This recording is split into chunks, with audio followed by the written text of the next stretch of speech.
This will be posted on the Port's YouTube channel in case you're interested in reviewing it at a later date.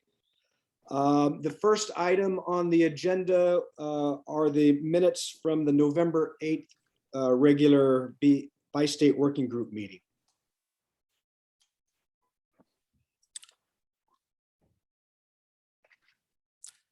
So if everybody's had a chance to read through them, we'd like to get a motion to adopt them as is, or do we need to make some adjustments to it?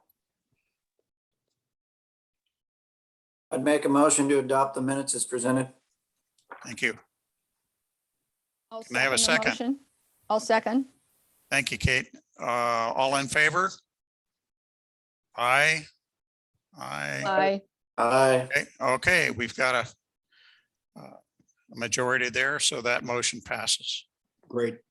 Thank you. All right. The next item on the agenda revolves around questions that staff has received over the last couple of months regarding the bridge finances. Really two issues. One had to do with the ability to bond for additional debt service, that with those proceeds being used potentially for bridge replacement efforts. And the other is to discuss where that February 2018 toll increase, how that money has been used in the repair and replacement fund. And I do want to thank Fred Cowell, who is the Port's CFO. Fred has been with the Port for, geez, Fred, how many years? Has it been over 10 years? You're on mute, aren't you? It feels like 10 years. Yes. Yes, and your last day is when? You're actually retiring at the end of this calendar year? That is the hope. That's the threat, huh? So thank you, Fred, for being here. And Fred, why don't you, I can bring up the packet, but if you want to just talk a little bit about the items that are included in the packet, I'll bring that up while you're talking. Okay, so one of the things at least our board at the Port was interested in is, since the 2018 rate increase. Can you go to the other one, the other Sure. page? This one? Yeah. There you go. So they wanted to see how that breakdown was with regard to, the tolls. And here at the Port, you can go back decades, and the first 50 cents with regard to the our toll has always been, as the board has, the previous boards have discussed, was a discretionary amount, meaning it could be used for the bridge and or for non-bridge activities. And then as the tolls went up above 50 cents, there was to be used for the operation and capital and debt service for the bridge. And then the next layer of tolls was the 2018. We went from 80 cents to $1 for our electronic tolling, and we went from $1 cash toll to $2 cash toll. The theory or philosophy at that time, and still is today, that we will give a break to our community compared to those outside the community who probably passing through and don't have freeze by. So what you see is that stratified effect here. And we have two funds. Basically, the tolls reside over in the revenue fund, and then they're pushed over to the anything over and above for the bridge that's not used within the what we call the discretionary pot, goes over to the bridge repair and replacement fund. So what you see is that stratification of basically the 2018 toll. So you see the discretionary, the first line over in the revenue fund. And then the next line is still over in the revenue fund, and the third line is over in the bridge repair and replacement fund. We have a line called other. It's just a lot of other things, whether it's easement fees we get. But over in the bridge repair and replacement fund, that line there is really the replacement effort for House Bill 2017. So it's really in and out. It's basically money that we get in to reimburse for the expenses down below for the replacement effort, or really for the NEPA process that that Kevin has taken us through. And then the rest of the, as you move down into the operating costs, you have personnel, utilities, so forth, maintenance. And you'll see that about the line called professional services, why that's large over in the bridge repair and replacement fund is that's the NEPA process. A large part of it's the NEPA process. There is some maintenance or some professional services, not really related to maintenance, but for some of the engineering work on the existing bridge. But it's a small amount compared to the rest, compared to the NEPA replacement process. And then we get into transaction costs, more credit card costs on the revenue fund, and then miscellaneous or an IT type cost. And that brings us to the, what are our total expenses with regard to the bridge activities on the revenue fund and those on the bridge repair and replacement fund. The next line down is capital improvements, and that speaks for itself. I can talk a little bit about that. What most of the capital improvements you see on the revenue fund, those are really on the tolling side of things, where we put in the new tolling system, and some of that's our license plate recognition system that you see.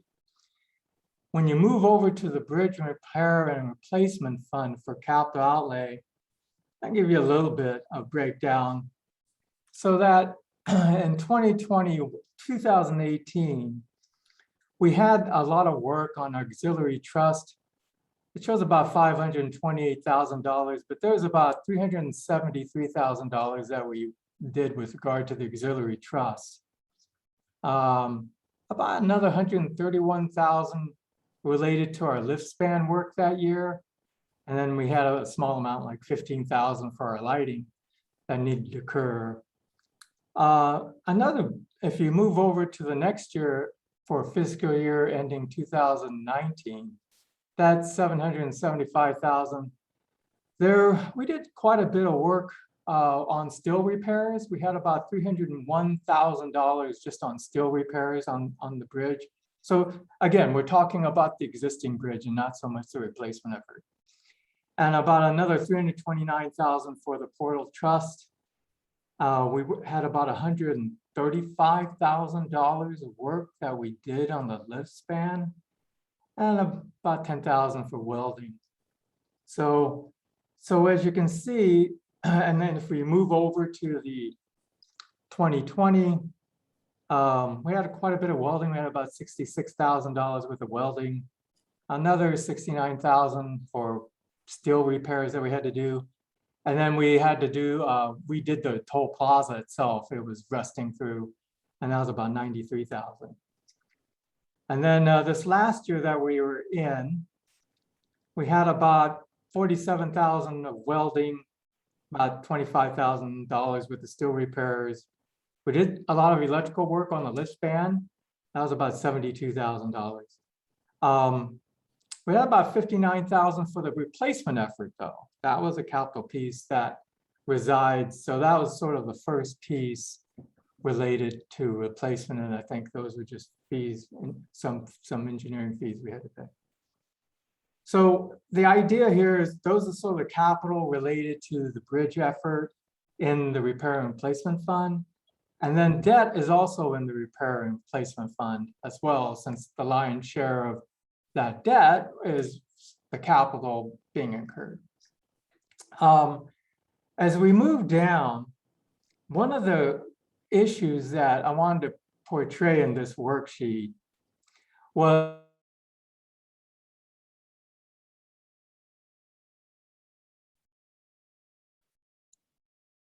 Fred, I think we lost you. You might want to turn your video off, and maybe that'll help.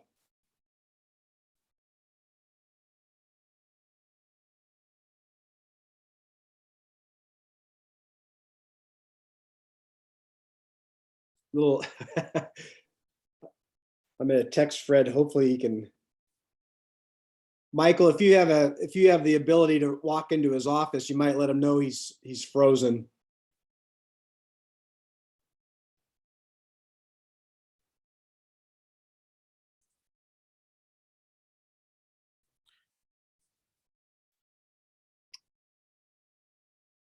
Yeah, let's see. It looks like we lost both Michael and Fred. Well, well, let me jump in and see if we can keep going with this a little bit. So at a 40,000 foot level, what we see here is that the port's done a good job since 2018 of showing separate funds for bridge repair and replacement versus other operations.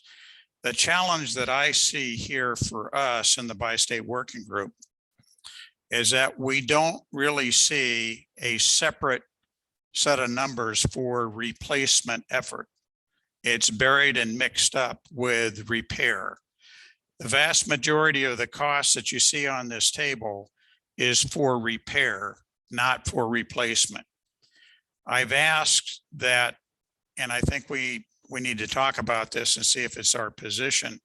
But I think going forward in 2022, I would like to see this thing split out that shows exactly what are we spending on replacement versus repair, because we are spending money in the port on replacement. And I think as we go forward and we're trying to attract funds, it would help our story if we could share, here's how much the port has been spending thus far on getting ourselves ready and do some of the preliminary work on the replacement effort. As you can see in the bottom there, Kevin, there's some big costs coming up on the current bridge. The wire cables, lifting cables need to be replaced. I think we've talked about this in the bi-state group a couple meetings back. The estimate is somewhere in the neighborhood of $1.6 million, and we need to get that done in the next year or two. Frankly, I'd like to push earlier than later based on some of the things that I've seen. There's another $1 million below that for load rehab. And that is, if you remember, there was a weight load study done on the bridge to see what it would take to be able to lift back up the weight restriction, weight load limit on the bridge. The estimate, it's not even an estimate, it's a guesstimate, is about $1 million. I think when it comes to that point in time where we have to make that decision, I believe the bi-state working group needs to weigh in with the port on whether it's viable to spend $1 million, because there's other issues that we probably ought to be considering when we do that. But that's down the road a little bit. February, March timeframe, I'm guessing, is when that'll come to play.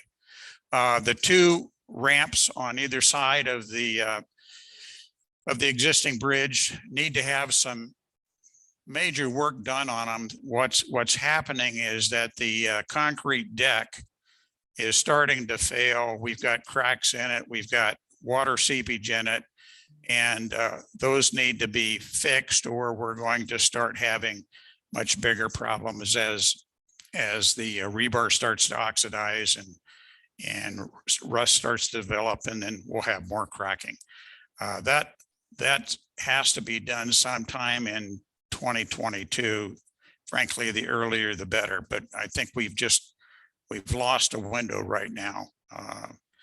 But that's an expense we're going to have. So right there, we have a potential of almost $3 million that we're going to have. That is up for consideration on the existing bridge. Sorry about that, Mike. I just got a call from McElway, and apparently the port server just went down. Okay. So one other thing, I'm not sure if you'd finished, Mike.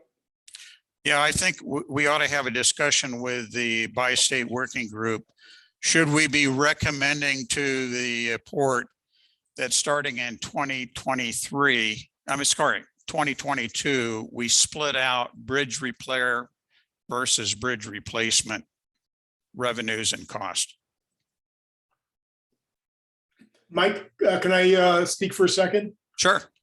So if I recall, Mayor Kiefler had requested this information, and the subject that was being discussed at the time was whether the third section of the bridge revenue, the third line there, was generating enough that there would be some money available for starting to fund the engineering, for doing some self-funding of engineering.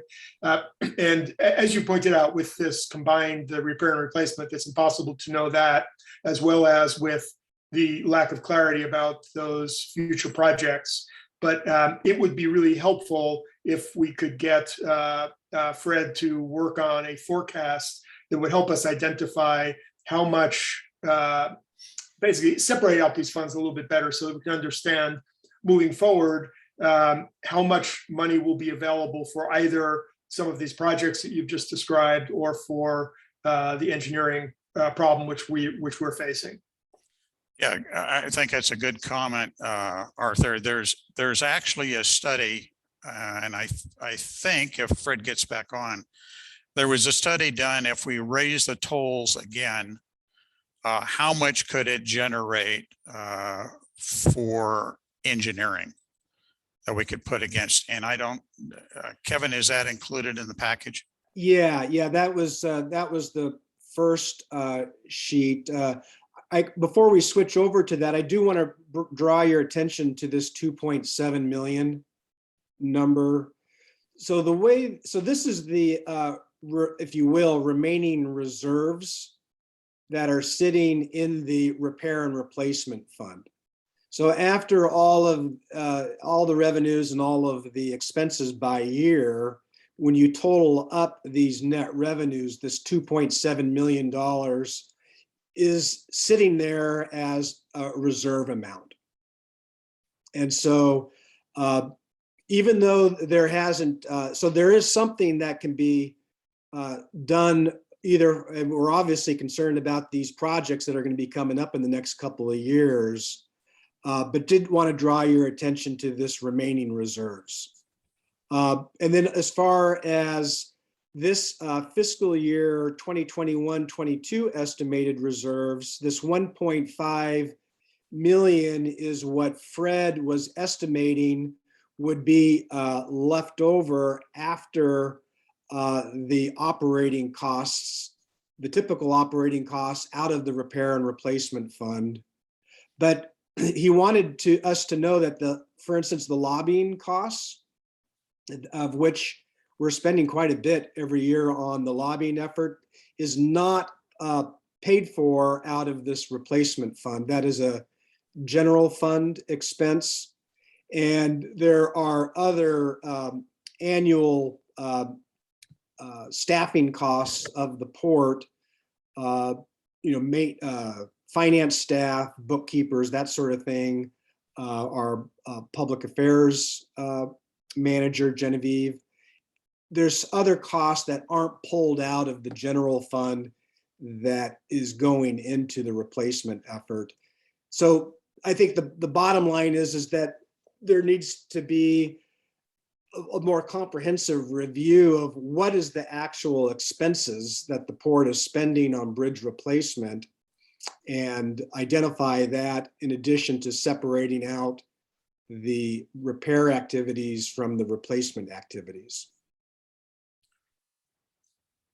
I'm sorry, can you clarify, you're describing the lobbying costs. I thought you said they come out of the general fund, then you said they don't come out of the general fund. Which is it? They do come out of the general fund. They do not come out of this replacement fund. So then why are they being subtracted from the reserves down there? It looked No, like this, we this had it is, out. yeah, this is just kind of a projection. This is like for looking at what we anticipate our reserves are going to be at the end in the repair and replacement fund at the end of 22. And so theoretically, you could remove those lobbying costs, which I'd say 75%, maybe a little bit more, are going into the repair effort or replacement effort. And in addition to the staffing costs, those are realized not in the repair and replacement fund, but in other funds of the port. It sure looks like they're being subtracted from those reserves. Yeah, on this particular sheet, you're right, Arthur. I think it brings up a bigger issue here.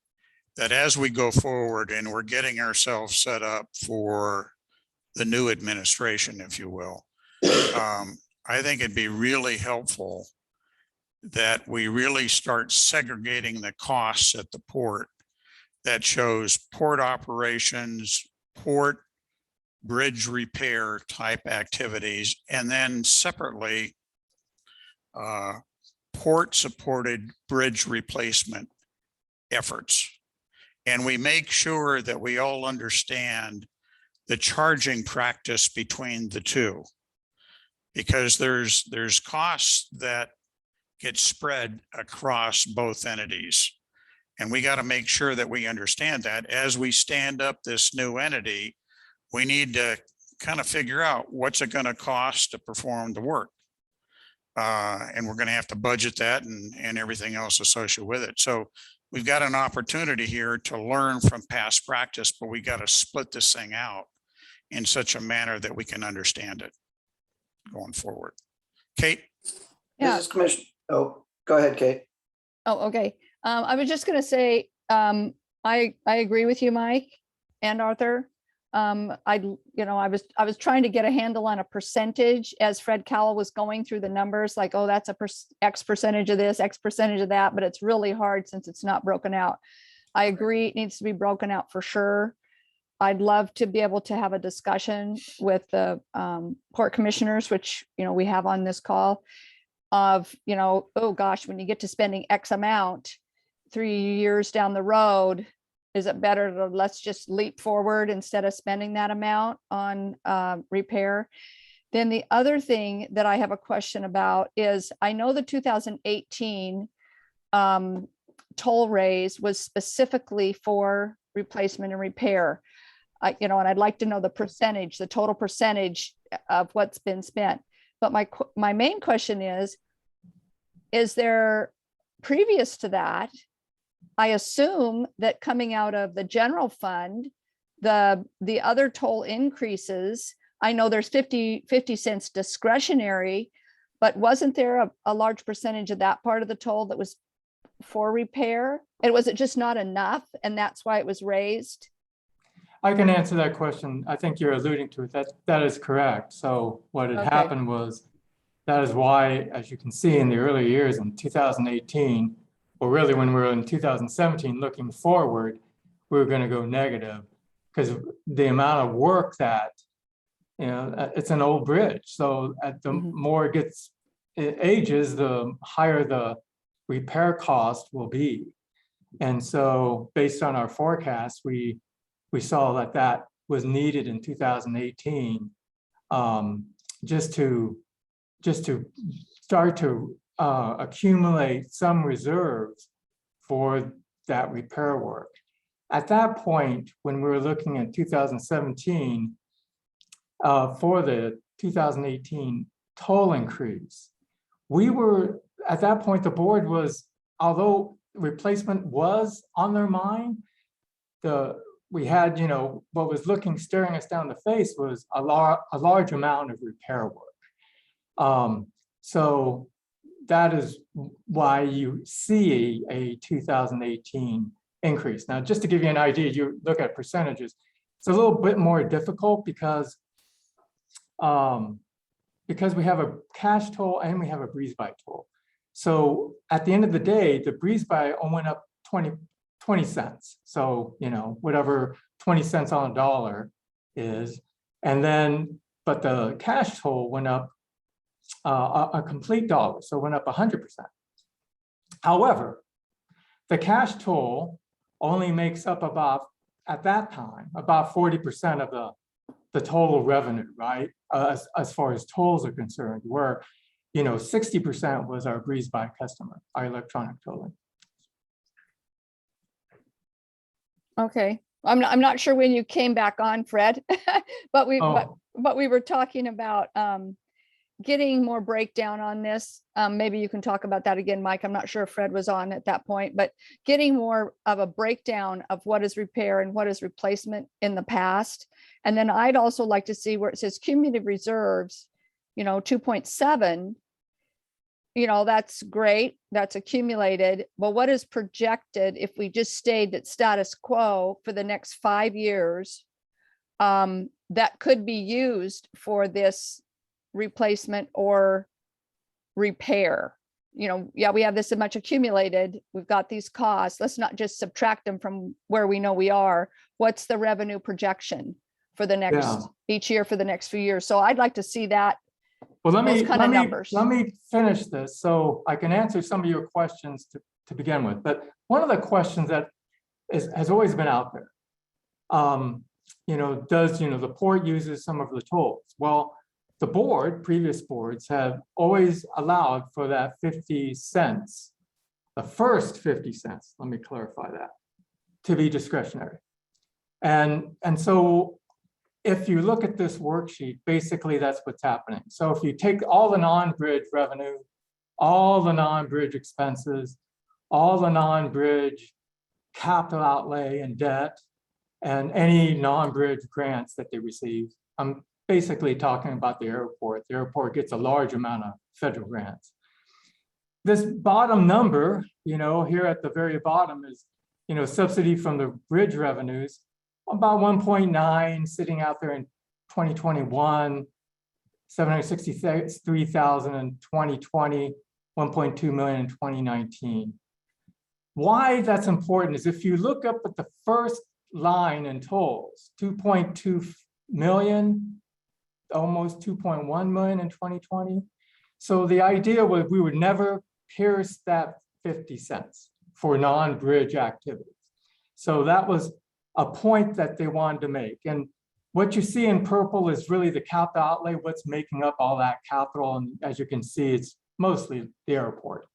And although we get a nice grant from the airport, sometimes it's a 90-10 with a 10% match, sometimes it's a 70-30, and that match is what drives, the capital outlay as far as, you're not getting as much recovery from the grant.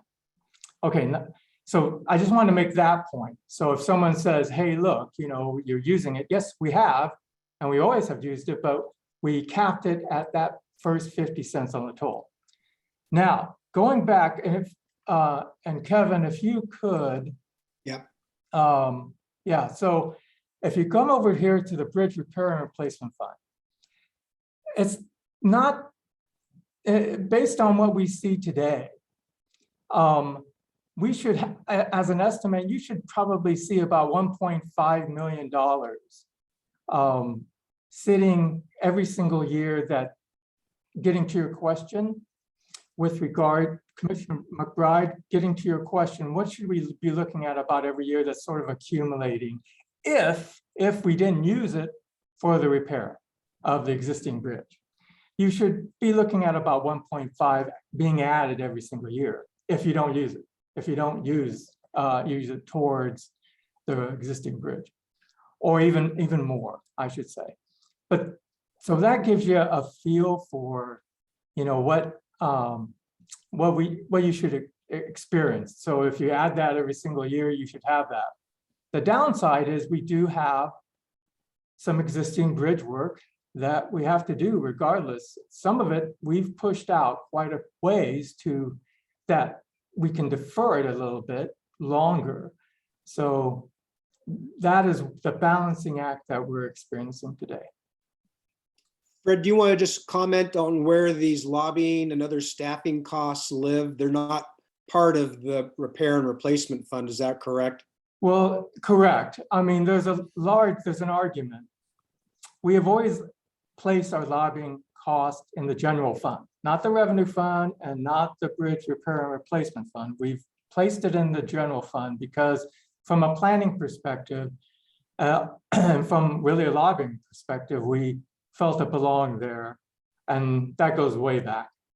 That said, as we start to move forward now, we're seeing less and less lobbying effort for whether it's the waterfront or whether it's the airport or a marina. We're seeing it being more solely devoted to the bridge. So if someone were to say, hey, you know, we have, you know, should that reside in the bridge repair and replacement fund, I would still say no, but I would say that the bridge repair and replacement fund should bear a cost of the overall lobbying cost. So, and that's what I'm sort of designating there. And as far as the labor from ongoing staff, we're starting to see an increase in staffing costs. Our focus is being driven away from other asset centers here at the port and more towards the bridge. Hey, Fred, could I interrupt and just say to Kate's question, as I understood it, when you see near-term bridge projects, the first one, 1.6 million, that's a have to. We have to replace the wire ropes. That needs to happen by next fall. The third one, the approach ramp work, that's a have to. That's going to happen this coming spring. The middle one, 1 million, is a placeholder. We're still waiting for the engineering reports from the analytical work that was done for the weight limit analysis. And that is, I guess you'd say, discretionary. It's up to the commission to determine if the benefit of restoration is sufficient to justify the cost. But I cannot see the 1.6 or the 600,000, they're ballpark numbers. I can't see those going away. Yeah, Michael, while you guys were off, I said basically the same thing. That the 1.6 and the 600,000, we got to do it.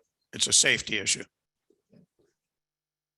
Hey, should we move to the debt service or in the capacity there, Fred? That's fine. That was my next step. So if you roll it up there.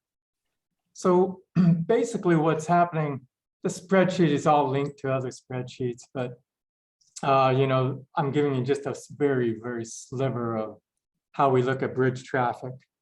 And so when I forecast the bridge traffic, I was just trying to answer the question. One of the questions that really came up during the budget process, and you know, and it had to do with raising tolls. A previous board, or previous boards, I should say, have always wanted us to take a look at our tolls and at least keep them up to date with regard to CPI or inflation. There's an inflationary cost, and our tolls should reflect that. So in this fiscal year, the 2021-22 budget, we had about a nickel increase for our electronic tolling and about a quarter increase for our cash toll. If you were to do that, you would probably, and we were going to do it, or in the budget, we're looking at, you know, doing it later, but on an annualized basis, you're looking at about $714,000. So that just gives you a flavor, because why they wanted to look at that was there is some capital relating just with regard to what Michael was talking about with the existing bridge that we should be looking at. And then that's one bookend. So that's the, you know, the lower cost bookend. The other bookend, people saying, hey, what, not that you would do it, but what if we increase tolls just as an exercise? Increase our breeze by toll by $1 and our cash toll by $1. So our breeze by goes from $1 to $2, $2 to $3 for cash. What would that bring you?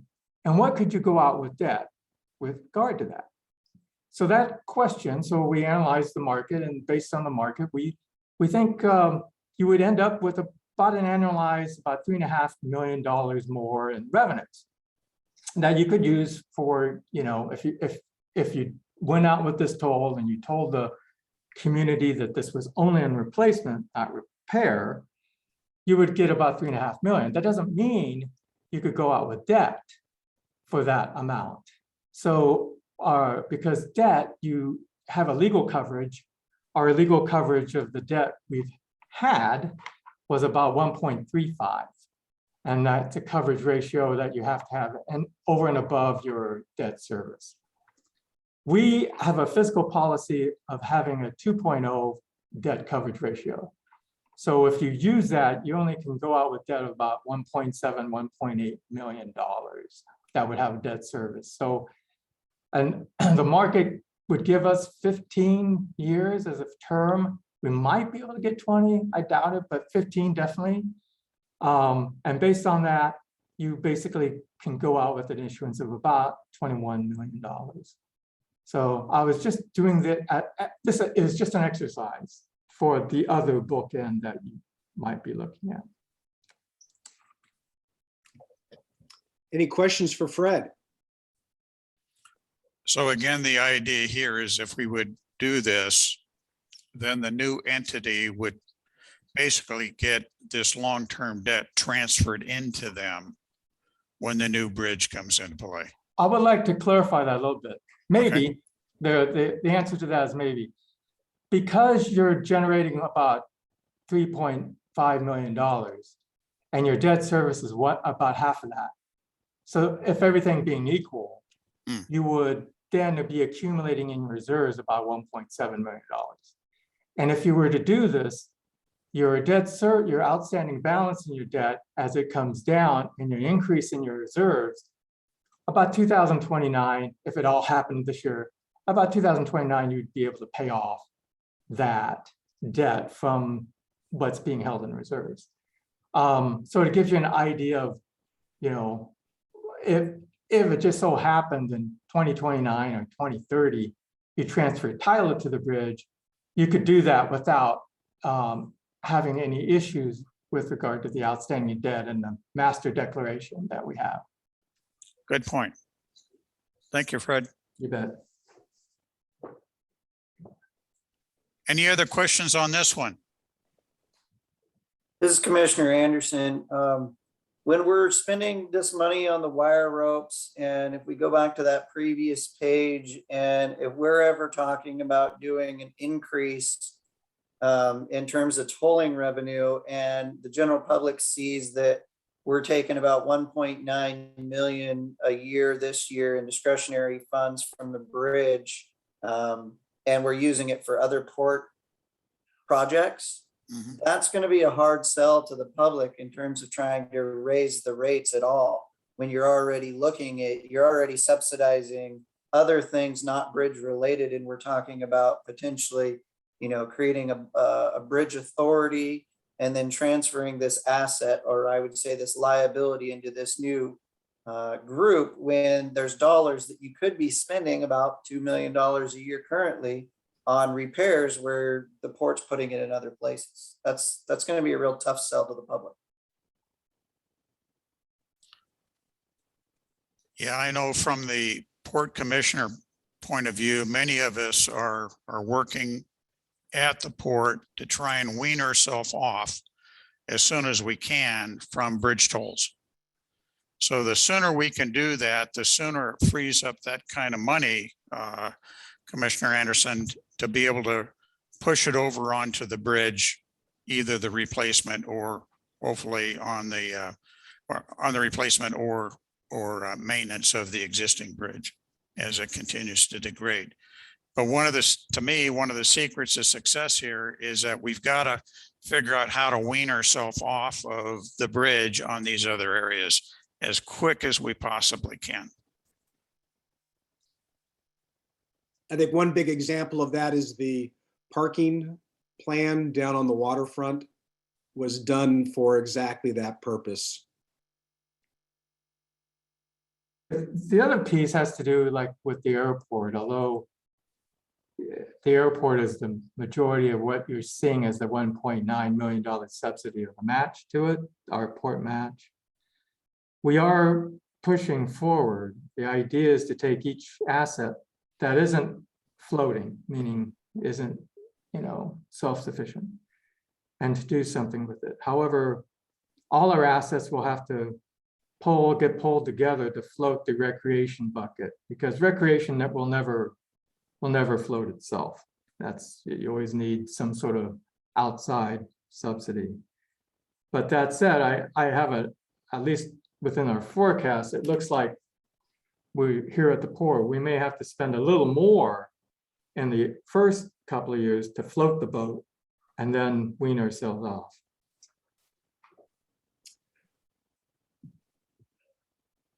Fred, I'm wondering if you can give us any idea, the 4 years that that the third toll increase was in place, do you have any idea of how much of that was used for replacement purposes instead of for repair purposes? Yeah, only about 59,000 was used for replacement in those 4 years. The rest of it was for well, as you can tell, 2.7 is sitting there, but the rest of it was used for repair. And I think that sort of backs up Commissioner Anderson's concern. The strong inference in 2017 was on replacement, or the strong emphasis was on replacement. No, that's misinformation. I have our actual marketing information that we sent out to the public showed $59 million to the existing bridge that we had to do. And that toll increase was tied directly to that repair of that existing facility. So when people make a misinformation that this toll increase in 2018 was for the replacement bridge, the thought was anything in excess of the repair of the existing bridge would go to the replacement effort. You have it? So I just want to clarify that. No, I appreciate that. But you don't think that there was, you don't recall discussions about having money available for replacement, the need to be funding replacement? You don't think that there was a suggestion of that?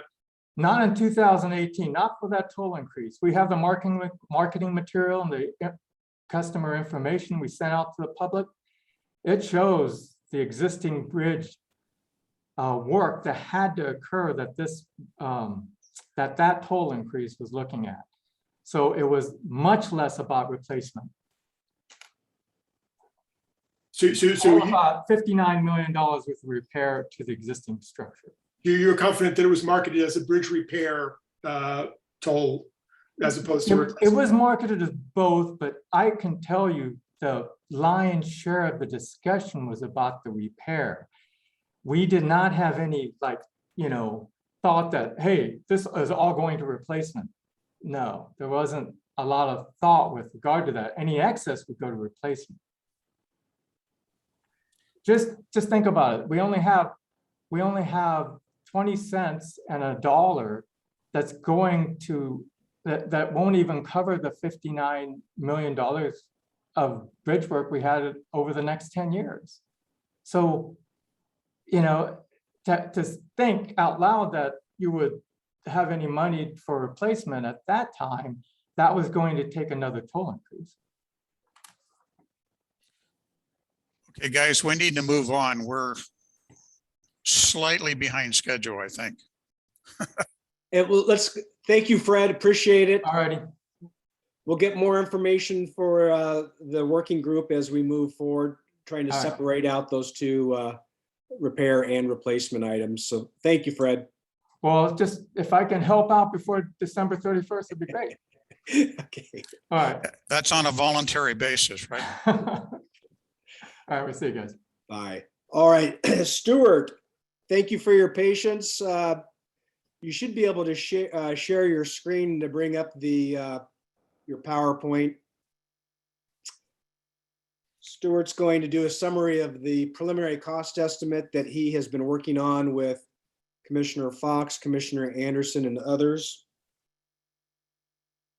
I did see that Kelly McNutt joined us, and Kelly was a big part on the estimating side of the effort. And I did see also there's a phone number, somebody called in with a 203 area code. Can you please identify yourself for the record?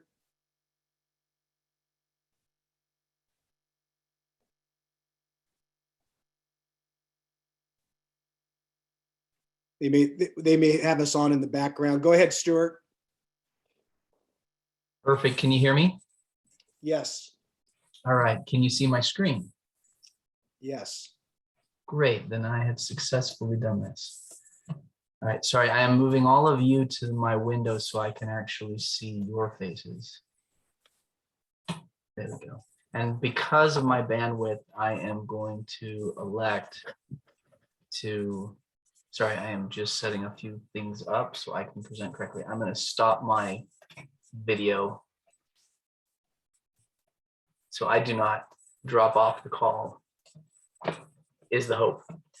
Thank you, everybody, for letting me come back. For those that were here previously, we were invited to come and share what we were proposing to do as a cost estimate update for the Port of Hood River Bridge replacement and removal of the existing bridge. Kelly McNutt from KMC Consulting has joined the WS team for this effort, and she's here today if we need to ask any questions of her. Her team was instrumental in putting together the contractor method estimate and helping us to validate the costs and the process that we would use in this update. So to get into the discussion real quick, there are a lot of documents that have been sent your way for review. And in the 20 to 30 minutes we have today, I'm not going to be able to go through every single detail. So I have highlighted a handful of bullet points to talk about. And please feel free to interrupt me at any time if there's a question or a comment, and we'll get through this as quickly as we can. So the purpose for what we were tasked to do was to update the project cost estimate and try to identify the assumptions that go with that work. This includes items like an update to the bid items to make sure that the high cost items were correct, to discuss construction methods and means, to talk about the unit prices, inflation and escalation, and try to identify the risks that are associated with these assumptions so we could capture those costs moving forward as well. The goal was to create a tool that this group or any other engineering firm moving forward could use to manage the project and manage cost change so that you could talk to individuals, stakeholders, funding partners, and track where we're at with where we need to go as the design progresses. And a reminder to that, the main concern is we're still at a 5% design on this bridge, which is a very low level of design to complete this type of work. So to go through this, we agreed on some deliverables that would include an assumptions memo that would go over all of the basis for costs and the work on the project. Again, we brought in KMC and we updated all of the critical bid item quantities, but then more specifically looked at the means and methods. We talked about the risk register related to cost and schedule. We updated the construction schedule to match our assumptions. And then we developed a memorandum that tries to summarize all of this. So is there any question on what we were trying to accomplish here before I jump into the details?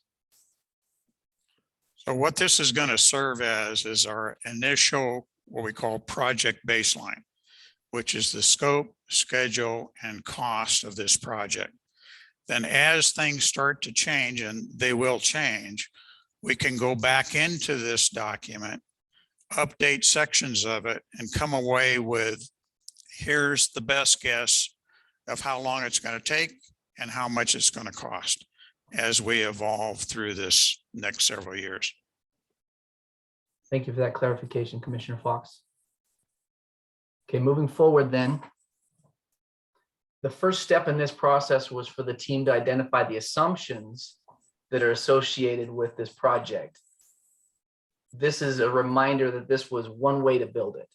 And ultimately, when the design team moves forward, depending on the procurement method, but assuming it's design, bid, build, as the design team moves forward, we're going to put out contract documents based on one way to build it, with the contractors always having the ability to come in and generate their own means and methods to accomplish the contractual work.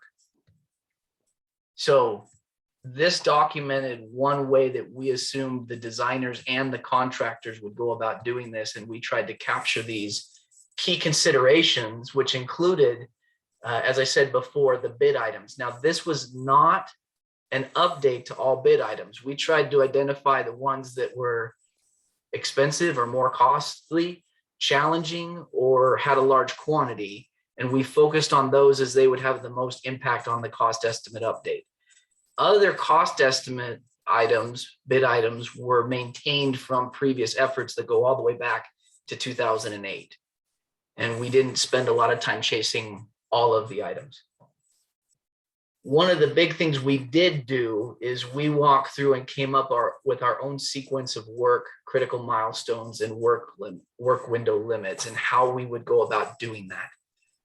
Specifically, that tied into the fourth bullet. I'm skipping the third for a second, which was staging and construction access. Now, the importance of that will come up here in a little bit, but those are tied together, so I didn't want to uncouple them. Going back, we were trying to decide what level of cost to put to the project in terms of the delivery method, whether it's design, bid, build,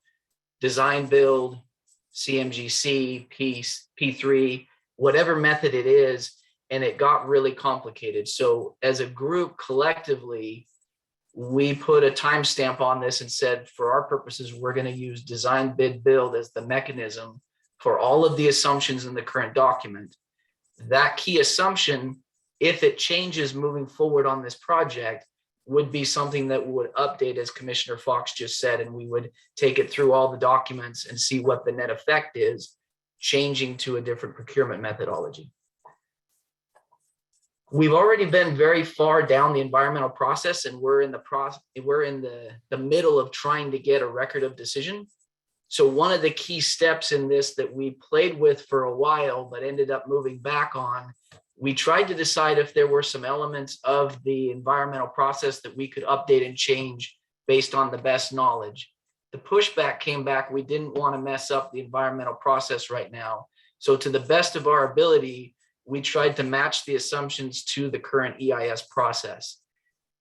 Noting that that doesn't always fit perfectly together as a piece of puzzle, we have tried to identify and track for the port where there might be areas that need to be revisited sooner than later in the EIS process, and decisions that need to be made sooner or later as this project moves forward. I think that's a critical piece to understand, because that environmental process is a moving process through the whole design effort and even into construction, as the contractors can present different means and methods for constructing a project.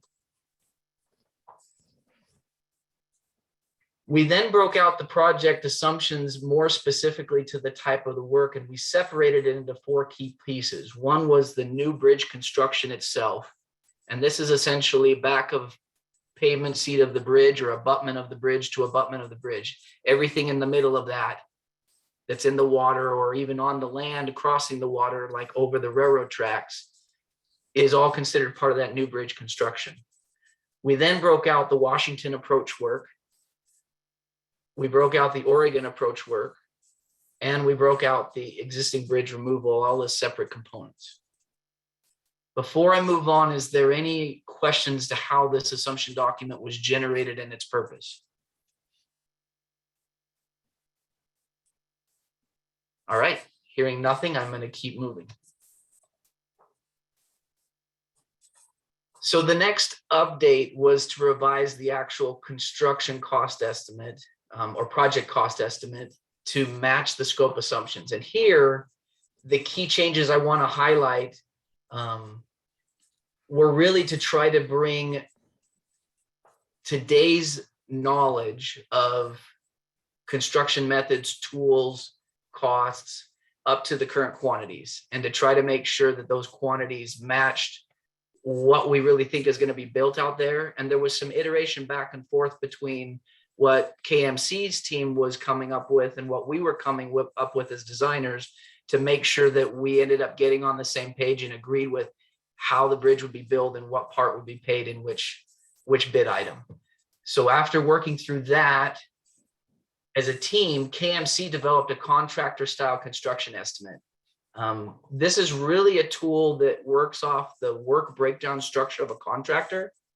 Specifically, we're looking at high risk dollar activities that have the labor broken out, the equipment broken out, the materials broken out, supplies, specialty subs, and indirect costs. Now, the indirect costs and the specialty subs at times don't necessarily tie back to a bid item. So there was a level of effort here of trying to incorporate all of those back into the relative bid items.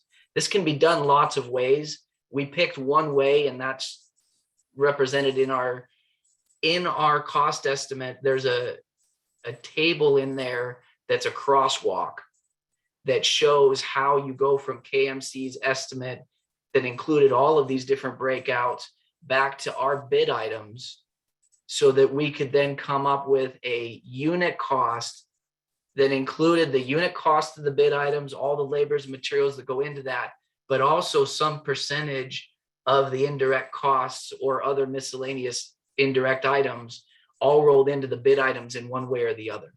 That's critical because going out to construction, when this project is put out to bid, the contractors will be bidding their work in that same way off of those bid items. And they will do that same exercise that KMC did to wrap all of their indirect costs into those same bid items. And that was a piece of the original scope of work, or sorry, the original cost estimate coming in before this work that I think was missing and has definitely added some cost to the project that we'll see in a little bit. The next piece that took some time was the construction access, marine support, and staging. Now, previously we had considered barges and cranes and the ability to get equipment and materials into the site, but KMC was able to point out some other critical pieces of that work that really should be considered, additional tugboat access that would be required. And we have updated all of the costs for each of the specific in-water work to include the necessary equipment and materials that'll be there.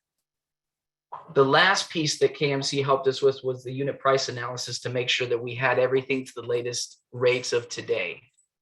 Escalation will be handled later, and I'll talk about that in a minute, but to bring everything up to the best knowledge we have right now for bidding the project if we bid it today. And then lastly, that spreadsheet that I mentioned before, that sidewalk, to help roll everything together.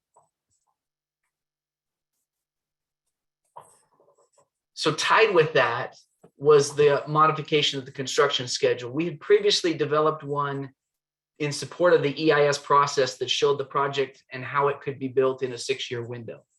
We tried to maintain that 6-year window in this process, but some work slid back and forth a few months. Critical milestones that are included in this effort start with the in-water work windows. These are set from October 1 to March 15th every year. Initially, we tried to look at pushing some of these, but decided to go back and maintain these as a set time period for each work window. Something that wasn't considered before and really needs to be was the weather impact in this area. Specifically, high wind work can affect several of the construction sequences. The use of tall cranes, the placement of the segmental bridge segments, even picking up drilled shaft cages or casings to be placed. If the wind gets too high, that work's going to be shut down. So to help account for that, we modified the weekly work schedules. So there's 4 different weekly work schedules now in this construction schedule. And these work schedules account for 1 day a week average closure for wind in that schedule to try to compensate for the effect of that on how to build the project. Last, we talked to the port about accelerating the design schedule. I talk about this as an acceleration because I know there's a range of time periods at which this project can be able to go out to construction. With lots of conversation, we picked what we think is a fairly aggressive but doable time period. And this will be something that needs to be monitored as the project progresses. That is tied to funding, development of the Bridge Replacement Authority, the RBMC contract, design, procurement methods, the EIS process and permits, and other inputs that could affect when this is. But the NTP for construction, that target date is now December 1st, 2026. That's critical because if you want to meet the in-water work window and give the contractor time to procure all the right equipment, materials, and get it in place for that October 1, 2027 in-water work window, that's kind of the latest date we would recommend you shoot for. Earlier than that in 2026, and the contractor has even more time. After that, and you may not meet the window and it may push to another year of construction. So that's a critical date to keep in mind as this project moves forward, and something that still needs to be validated further. Well, let me jump in there on that one. Yep. So what that requires us to do more than likely is that we're going to have to award construction before design is 100% complete. And the criticality of it is what Stuart just said, is that we've got to allow the construction group enough time to prepare, to get all the material and their equipment and so on ready to go for that first in-water window. If we miss that, we're going to push the project, or a vast majority of it, very easily a year. So that's why we backed up getting that notice to proceed to construction to December 26, even though first in-water window is not quite a year later. You need that time to prepare for it. Go ahead, Stuart. Thank you. And sorry about my phone ringing. I muted myself so you didn't have to hear the phone ringing. So the last two pieces on this bullet item is, first, the bridge would be scheduled to open to traffic on September 2030. And lastly, the demolition and project completion with restoration would be finished in January of 2032. So these were the critical dates that we brought up. There's a lot of other milestones in the schedule that you can review if you need. Are there any questions on the cost update and or the schedule update before I move on? Stuart, this is Commissioner Anderson. If you were to not have an in-water work window that's October to March, say it was year-round, how much could that save us off the top and the overall expense of this bridge replacement? That's a great question, Commissioner Anderson. There are some work. Well, I'll answer your question first. The savings of it would be potentially several months to a year. I won't commit more than that because there are specific work activities that still have to be done anyways on this project that the contractor and us as the scheduler for the contractor have tried to find an organized way to do this the most efficient way possible. So even if you open up the in-water windows, you're going to save a few months or a few years. So now, after answering that question, I would like to add that what you potentially save is risk management on the contractor side.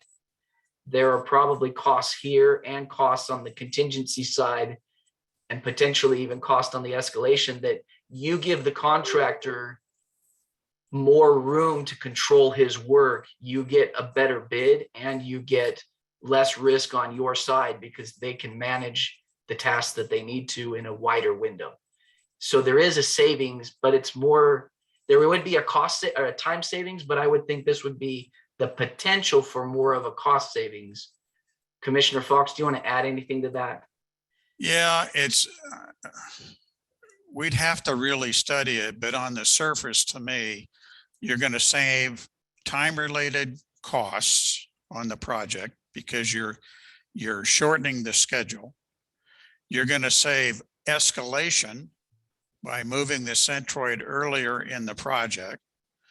You will tend to de-risk the project somewhat, so you should be able to squeeze some money out of contingency. So would it be a good idea? Absolutely. And I think when you're talking the amount of escalation we're talking, a year is not an insignificant amount. No, it's not. And I will add, we went through this to some level, Commissioner Anderson, and there are some work activities we've identified and put into the assumptions document that could be potential savers if that work can be what I'll call taken away from the in-water work activity. If there's a way to do it through the permits legally that decouples it from that in-water work window, that does exactly what Commissioner Fox is saying. And we identified a handful of these items, but we did not include them as the base assumption because we haven't got permission to do that yet on the EIS process. So what Commissioner Anderson brought up is a great example of ideas that we need to take forward as this project matures. So as we get the replacement bridge management contract in place, there's going to be lots of opportunities that we want that contractor to bring forward different ideas of how to quicken up the project, save money on the project by looking at alternate means and alternate methods. And some of it, we're going to have to go back to regulators for approval. You know, there's lots of things that we need to be doing. We just got to keep an open mind to doing that. And what's going to be super critical in this is we've got to do it early. The later you wait in design to do these kinds of things, the more locked in you are onto the project. So this next 6 months to a year, I believe we got to get that management contract in place and then kick them into gear. Any other questions? Yep, Mayor Yeah. McBride. Yeah, just the weather delays, 1 day per week. And that means year round. I mean, this other restriction of in-water work, that's just October to March. But when you say 1 day average per week, you mean the full year because they'll be working on it all year. Almost. That's a good thing to clarify, and I appreciate the question. There are some work activities that are not weather dependent, and we actually coupled the different work activities to a schedule. And like I said, there's 2 schedules in there that did have weather days and 2 schedules in there that don't. And what I mean, that's just part of the software and how it decides how many work days a week you're working. So if it's a non-critical path, we have most of the staff working just 5 days a week, 8 hours a day. But under critical time periods, we have them working 6 days a week, 10 hours a day, and one of those is a weather day that's canceled. So it depends on the work in the schedule, but it is broken out. And it is almost yearly, but it's not quite the full 6 years weekly with a single weather day, but it's close. There's a lot of weather days built into this now. So being weather meaning wind or ice or, Yep. a lot of different things. Okay, It's thanks. mostly wind, but I didn't want to just say it's only wind, so we just made it a weather day. So Thank of you. course, Kate, what'll really happen is that you could go several weeks with not a problem. And then you get 2 or 3 days and you're shut down for 2 or 3 days and then you go back to work. Yeah. And especially in the gorge, we're going to incur that. Any other questions on this part real quick? I have 2 other slides to share. Okay, real quick, Kelly, since I have you here, and is there anything you want to add to what KMC did in developing the cost estimate or the assumptions or the schedule?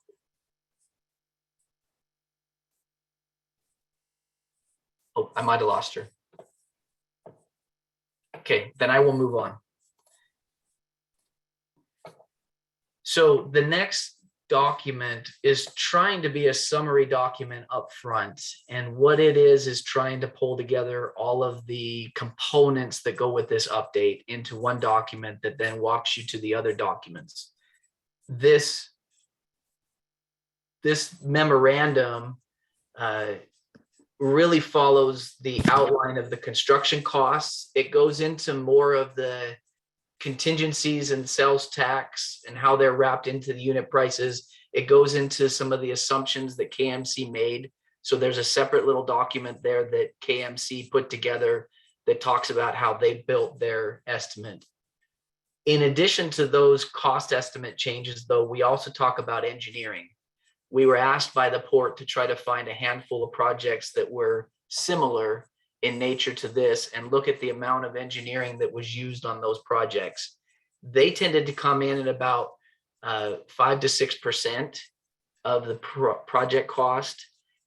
But with some other effects to this project and how it's being developed, we made a recommendation for 8% engineering on the design side and 2% of post-design process to support RFIs, submittal reviews, engineering support, changes. So those values are documented in this memorandum and the backup for that. We also talk about the risk register. We started a risk register that was going to base it on risk and contingency. We broke the contingency out. I'll talk about that in a second. But we ended up with 2 risk register updates, items that affect the cost of the project and items that affect the schedule of the project. And then those can now be tracked further through the design process. And there's a plan in place for when they should be addressed and maybe a method for addressing them. Additionally, we talked about contingency, and this loops together design and construction contingency. We took what we learned from the risk register process and with the help of the port and specifically Commissioner Fox, we outlined some key components that really do affect contingency separately. The memorandum walks through those items of a risk cost from a contingency standpoint and puts a relative percentage to each one of those. And when we summed all of those up and took an average, it came out about 31%. So we took a 30% average on our cost estimate for contingencies, both of design and construction. Lastly, we also, or not lastly, second to last, we worked with the port on programmatic costs. And this with Michael and Kevin, we went round and round on several different ways to look at this and how the port could deliver this and what they could do, what costs would come on their end. We worked with Steve Siegel to roll in the efforts that he's done before. And that now includes right-of-way, tolling, coordination and flagging for the BNSF rail line, finance, governance, the RBMC efforts, and port staff costs that are on the project. Then the last thing we did, once we were done with all of these components, we agreed we were then left with the task of trying to identify escalation. And escalation right now is definitely a challenge. We've seen projects, we reviewed and found projects where some bid items that were coming in 3 years ago at a certain rate are now coming in as high as 8 times that rate. And that may or may not be real in another 2 to 3 years, 4 years, it may be worse.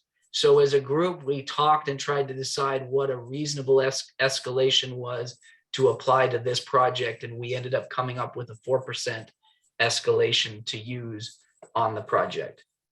And there's some discussion about the background of how we did that. So with that, this is the summary down at the end of the cost estimate. A reminder that mobilization is already included in the bid items. Later in the design process, that'll be broken out. But the way KMC set theirs up, we didn't want to create a lot more work. So we just left it rolled in. So the total construction cost there was $2 million or $254 million plus dollars. So then adding in contingencies, like I said, for design and construction, we get up to $330 million. Note that sales tax was discussed in the PCA memo, and just for the reference, it applies to all materials, and we assumed all materials could be purchased in Washington State. So we've left that in there at that. That hopefully will be something where some materials are bought in Oregon, some are bought in Washington State, and that cost could go down. But those two are also wrapped into KMC's costs already in their bid items. We talked about the, oh, I lied. I just showed this here. We ended up dropping, because we had 5% is what we found, we ended up dropping that down to 6%. So I actually think I need to update that, and that's a good point in the PCE memo. that we ended up taking that to 6, but we ended up using 6% after a discussion and 2% for the design engineering services for getting the procurement documents out and supporting construction. Well, the last piece here with the escalation, we list 7 years here, but there's actually a table that we created that's in the PCE that you can go look at. It actually broke out all of the labor and materials specifically to each element when they were used and applied escalation to the middle of that item. So this 7 years is a ballpark rounding of what that spreadsheet does accurately. And at 4%, we come up with just under $100 million. And then the programmatic costs that we generated with the port at $44 million plus dollars, we ended up with $491,800,000 for the project. So that's where we ended up. This is now assumed. If you're familiar with the previous work, there was a low range and a high range that both WSP and Steve Siegel were carrying before. We now don't have that. We just have one cost. This would tend to be on the higher range, but something that's achievable. And the goal would be, as we develop the project and move it forward, to try to deliver a project for less than this. Any questions on this? This is the bottom line punchline. So Yeah, Stuart, go ahead. Sorry. yeah, this would be, I guess, I'm not sure if it's a simple one or not, but so if you were looking for a harder time to do a cost estimate, I'm not sure that you could find one. Thank you. So I'm wondering, based on that, are you recommending, or do you foresee, when do you think we would have a clear idea of how good your assumptions are in preparing this? That's a great question. I'm going to stop presenting for the time period. If it'll let me, just a second. There we go. I'm going to share my screen again so you can see me. So the process for this, and many of you are probably already aware of this, but if not, I'll walk through it again. This upcoming 2 contracts, the RBMC and then the design contract that's following that, will likely take the project to a 30% or a DAP submittal, however that ends up being written. At that point, you will be able to lock in a lot of the base assumptions that go with this project, and hopefully including the procurement method. Once you have those decisions made, you're going to get a much more accurate level of effort on here. The next steps for design, which could include, if it's bid build, a 60%, a 90%, and a final. I would say at the 60, you're really locking in 90% of all the design element quantities. You're now locking that in, and you're working between 60 and 90 to lock in permit risks and get those secured and in place, so that when you finish the 90%, you really know most of the project costs. And like I said, the bell curve at that DAP or 30% submittal, you're going to come up to a much more reasonable place, estimated at 70 or 80% assurance on the project cost. But it's that last bit of 20% can be very costly, because like I said, it's tied to right of way, environmental, and uncertainties like escalation and other things that are still going to happen while you try to procure the construction dollars to be able to go to bid. Hopefully that's not too long of an answer. Could you remind me when we're at the 30%, where does that fit on your schedule? What's the estimate for that? That would be a question for Kevin on when we think we'll have the 30% done. You're muted, Kevin. Yep, keep talking. I'm going to bring that chart up here. And mostly, Arthur, I don't want to overstep my bounds in saying something. Oh, no, I appreciate that. I want to say early mid 24, but let me bring that up for you to see. This is actually probably close enough for me. I don't know if anyone else needs to see it, but Yeah. that's what I wanted to know. Arthur, hopefully it's earlier than that. I'm hoping it's somewhere in the neighborhood of the last half of 23. We've got to award the design, sometime mid next year, early that fall. And about a year later, we ought to be hitting about 30%. Thank you.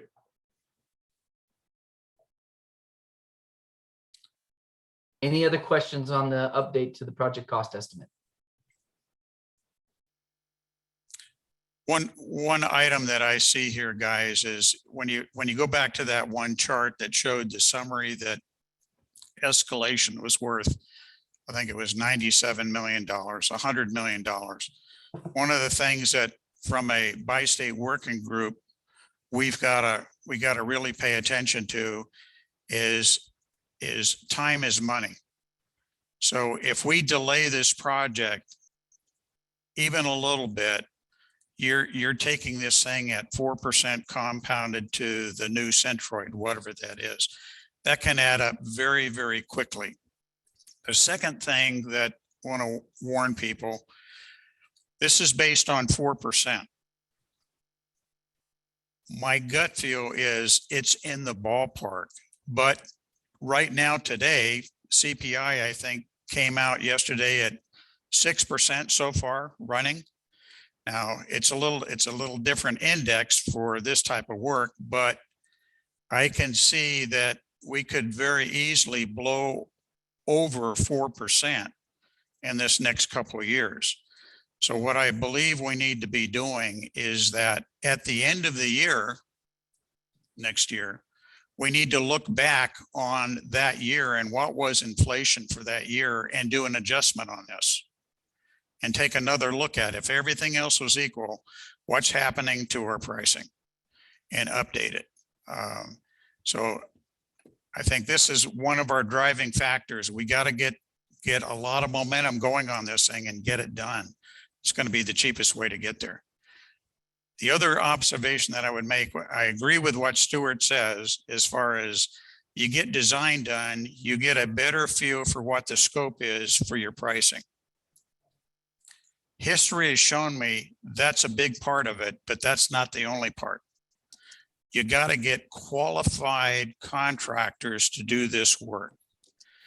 And if you get a really qualified, well-experienced contractor, you may pay a little bit more, but the way they deal with problems that we're going to have on this project will more than offset that cost.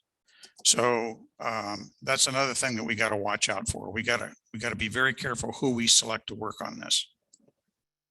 Is the math of this as simple as if it's 4% a year, that each year delay costs us $20 million?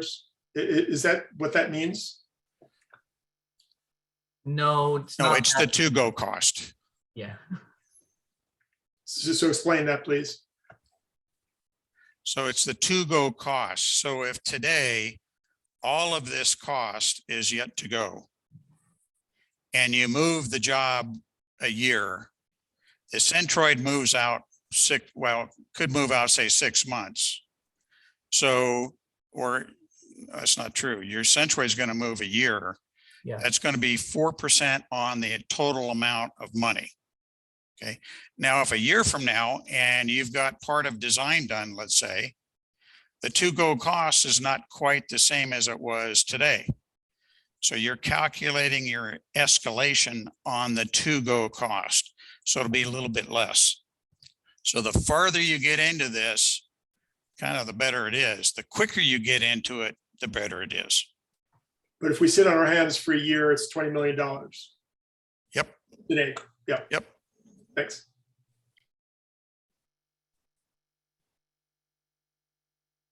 Hey, Stuart, Kevin here. Can you talk a little bit just about how you're going to prepare the final document so that we can post it in a user-friendly format? I know we had about 8 or 9 different documents to review. What's your, are those typically done in 2 volumes, or how do you plan on doing that? Really, it's file size management is what we'll need to work with you on, Kevin, on how big you want. You're also going to have access to the raw files, which are much bigger files themselves, the actual software that developed the schedule, the PCE Excel file. So you'll have that information, but the public information that's out there is in PDF format And I'll work with you to format that to a size that it might be 2 or 3 documents. It might be 1, depending on how we want to post that out there. I prefer 1 is the way I have it set it up. Yep. And it's just a running document that just keeps going through all the pieces together. But that file size might be too big for where you want to post it. So I need to look at that. So let's see when, let's talk about when you need to get your final comments. Do you need final comments this week, Wednesday? My understanding was you need the final comments to go to the Port Commission. So we were looking for information to take from the bi-state working group to the Port Commission. And then once the Port Commission had a chance to comment on it, you would give it to me to update. So I'm still under your schedule that way. Gotcha. So Mike, what do you think? I could put some version of this in front of the commission next week. What are you thinking? Yeah, so let's do a real quick round the table discussion for the bi-state working group. Any further comments you want to make on the way the document is prepared or the end result of the document? Do you feel it's good enough that we can take it forward with a recommendation? It looks reasonable to us as we know it today.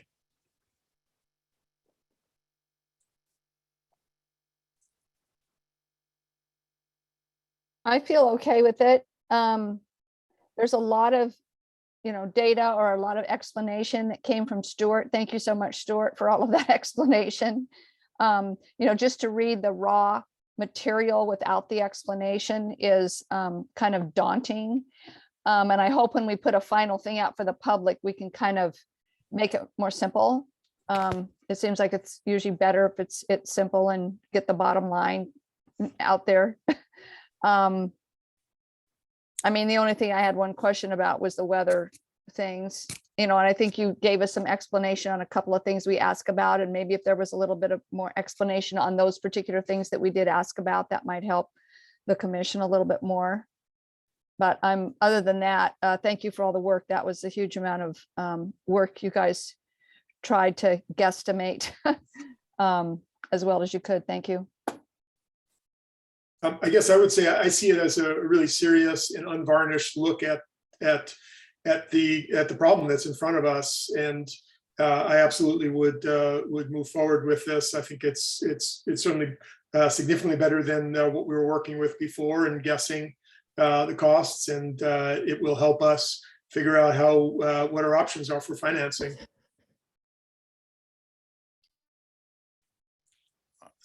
How about Christy? Are you on? Are you okay?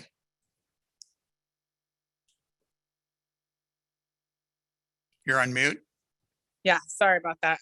Having technical difficulties. Well, I'm just the alternate, so I'm fine with it, but I thought it was really, really good information and a lot of effort. So I think this is a helpful playbook moving forward.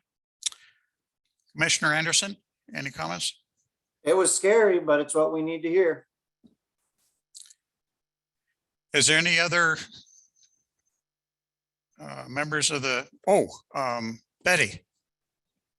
Yeah, I agree. It was very good information. Thank you, Stuart.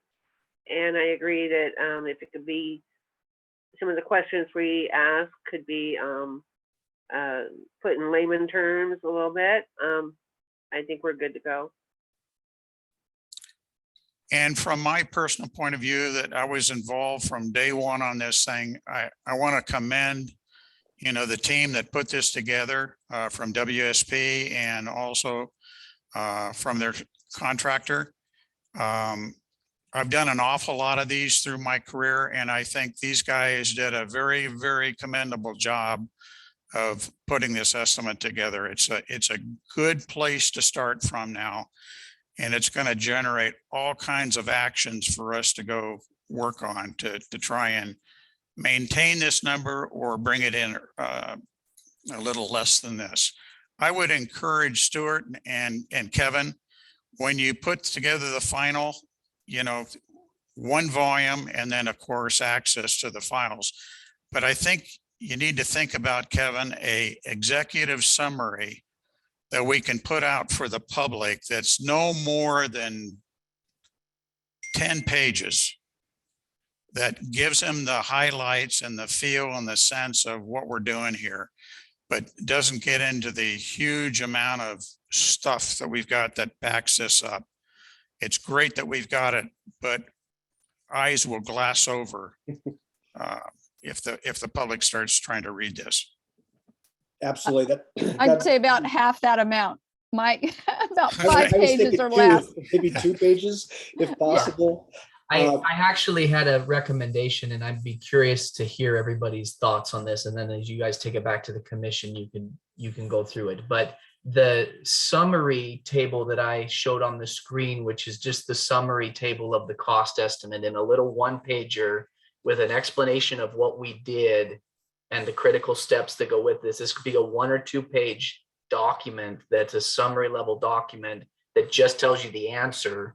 And then for those that need to know more information, and specifically the engineers, this is really a tool for the engineers in the future to be able to continue tracking what happens. They can go dig into all of this as they need to, but really that 1 or 1.5 pages should be all that we need to say, here's what was done and here's the bottom line answer. And it's this summary of this table. I'll share my screen again real quick, just if you can hopefully see it now. Did I share the right screen? Yeah. So really it's this summary table with a write-up that goes with it that's maybe a page, page and a half long, is all that really needs to be there for the public. This is the bottom line number that we were tasked to do. If you want, I can do a roll-up schedule of critical days just over a 6-year period that's also in that 1-pager. So you have the schedule that goes with the cost estimate. Stuart, I think you need to do that. I'm very skeptical you're going to be able to do this in 1 page without it being 7 But font. yeah, with the schedule, it's going to be a 2-pager. So, yep. Yeah, it's okay to be 3. All right. Yeah, give them a little meat and potatoes with it. You know, We could throw some pictures in there showing the different types of construction styles as well. Add some pictures as well. I think I would suggest our communications expert, Mayor Kiefler, is not here, but I would suggest asking her this question. I think she may have some great insight for us on how to present this. That's a great idea. Excellent. So what I'm hearing is this would be a great discussion for coming up with the Port Commission is maybe not even get into as much detail here as we did today, but more talk about how to present it. And then I can develop that for you. Okay, we'll do that. All right. All I right. appreciate everybody. Thank you, Stuart. Stuart, thank you. Hey, thank you again for giving me some time today to walk through this. I appreciate everybody's time. And Kelly, thank you for being here again. I do appreciate you being here also. Bye, everybody. All right. We've blown our schedule out of the water, but I think we're getting some really good discussion and follow-up items. So our next topic is the governance discussion. Steve, if you've got your presentation, if you could really try to keep this down to about 5 minutes and be available for Q&A, I think that would be a great goal. Steve, are you still there? You might be muted there. There you go.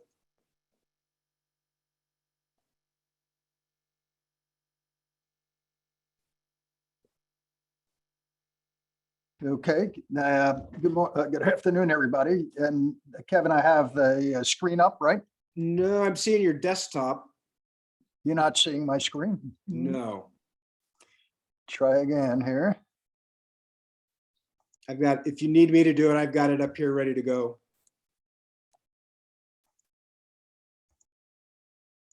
There we go. Okay.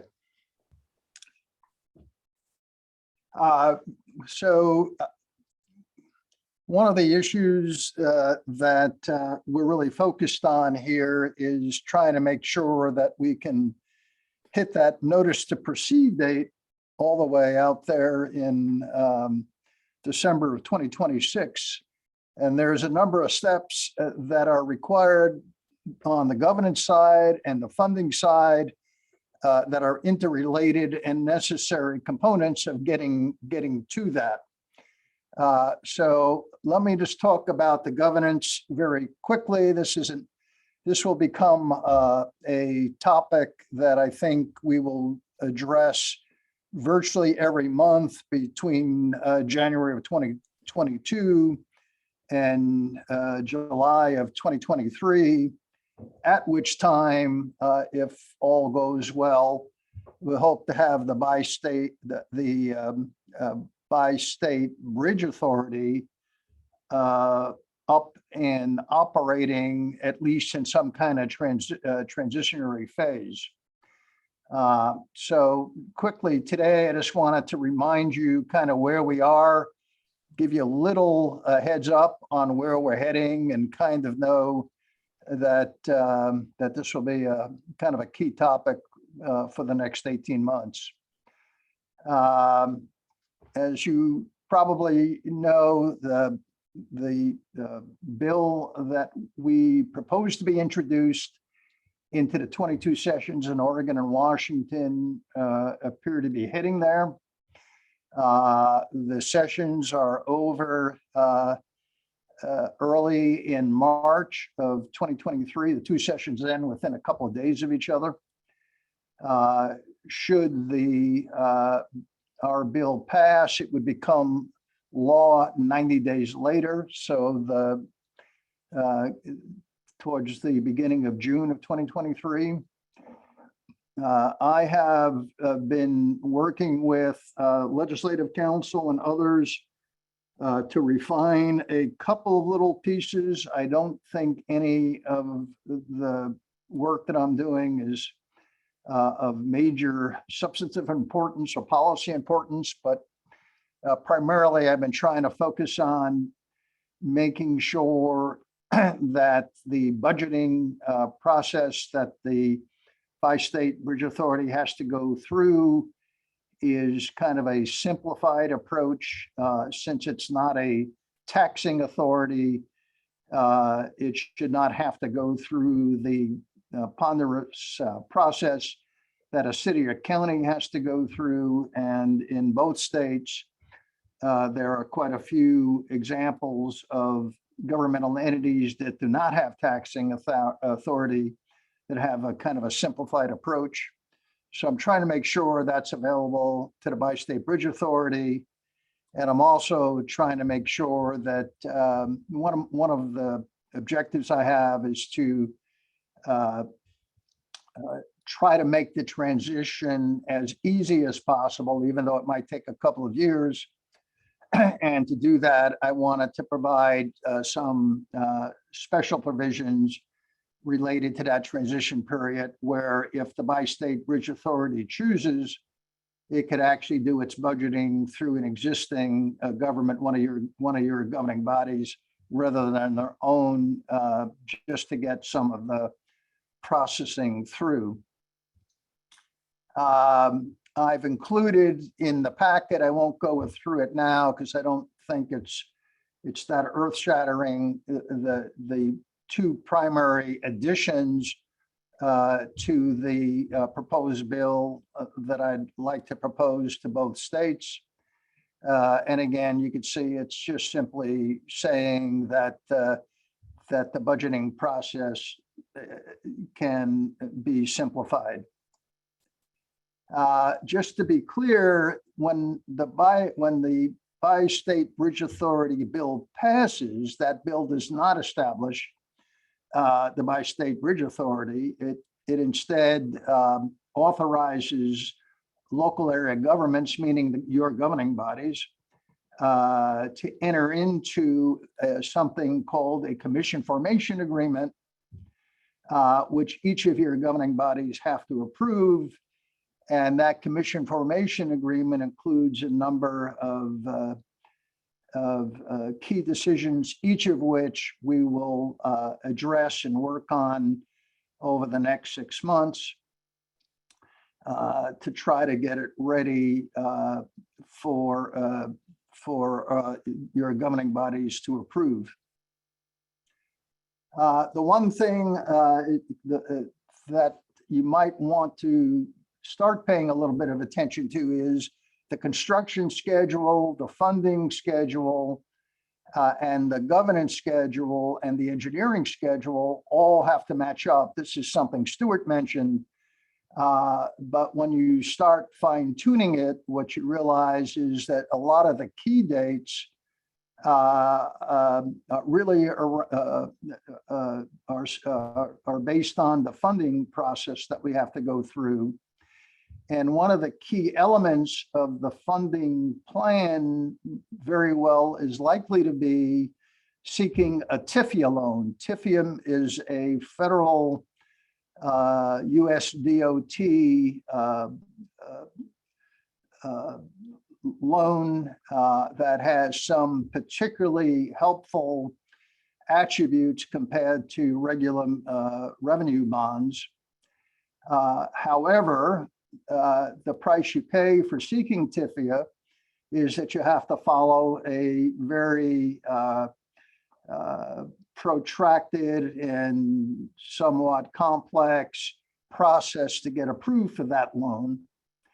And so what happens as a result of that is that the TIFIA schedule becomes somewhat of the critical path for a number of things, including what has to happen in terms of the governance, the implementation of the governance board, as well as a number of key decisions related to engineering and whatnot.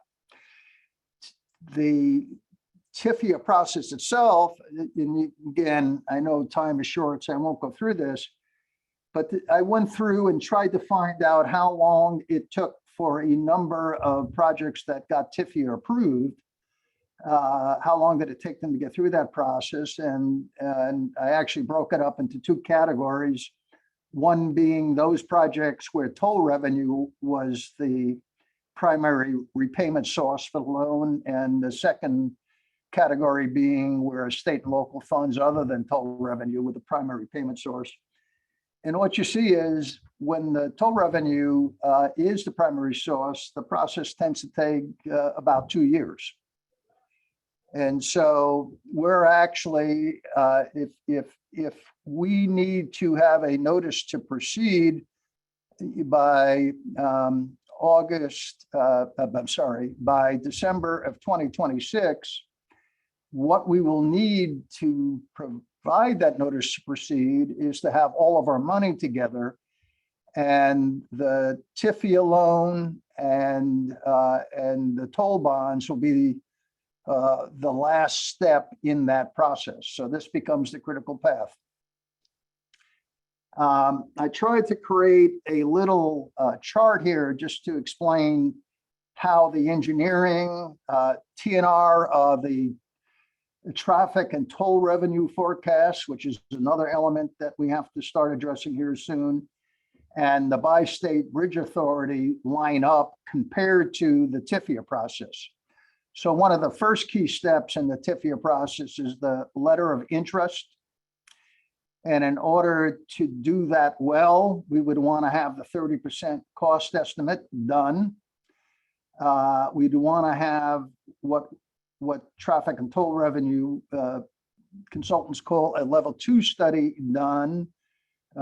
We've already had a level 1 study done a while back.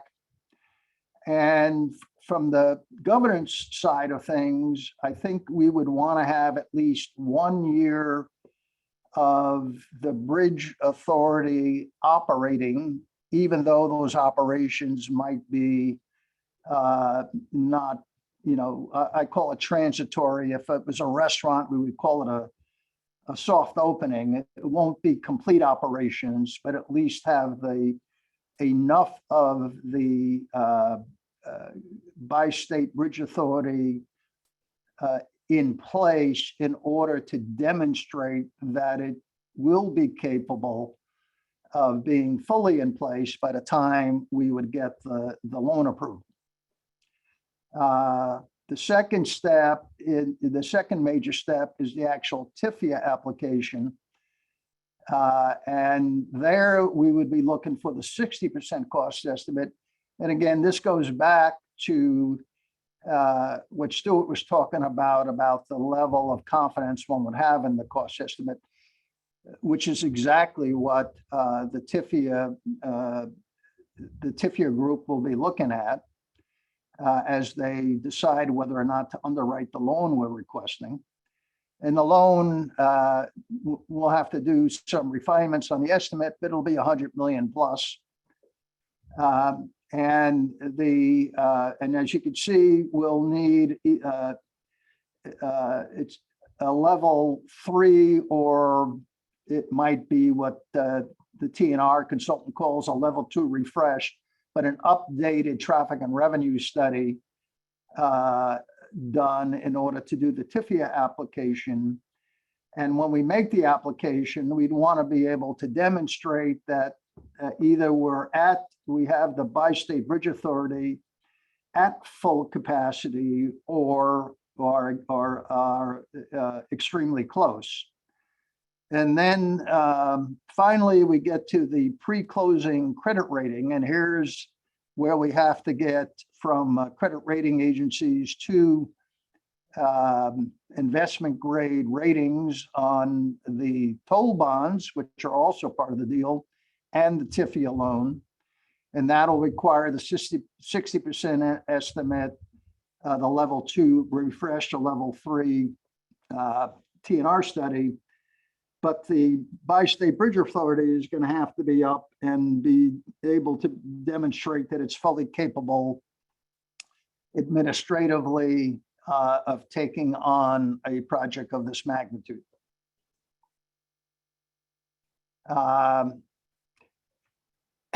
This chart simply looks at how we try to do that. For the next 18 months, we're forming the commission, including making the formal board improvements. Then in the transition period, we're putting into place all of the necessary bylaws. One of the things that we're going to have to do is to address something that Commissioner Fox raised earlier and others raised earlier, which is how do we fund this Bi-State Bridge Authority? And once we have a plan for funding it, we have to put into place all of the necessary intergovernmental agreements necessary to consummate that funding and also prepare and adopt a budget for FY24. And then finally, in the last stage, we take it to the final steps where we're putting into place all the administrative rules, the toll setting rules. We're not setting up the toll rates, but describing the rules that the Bi-State Bridge Authority will follow to establish those rates. And then in addition to that, beginning to implement any management capabilities that would have to be in place to operate this on a complete basis, including financial systems, audit systems, personnel systems, and the like. So it's a struggle just as hard, frankly, as the construction schedule to keep this thing moving, but it is required in order to, we are required to keep it moving at this pace in order to hit that December 2026 notice to proceed. So I'll stop there and ask if there were any questions.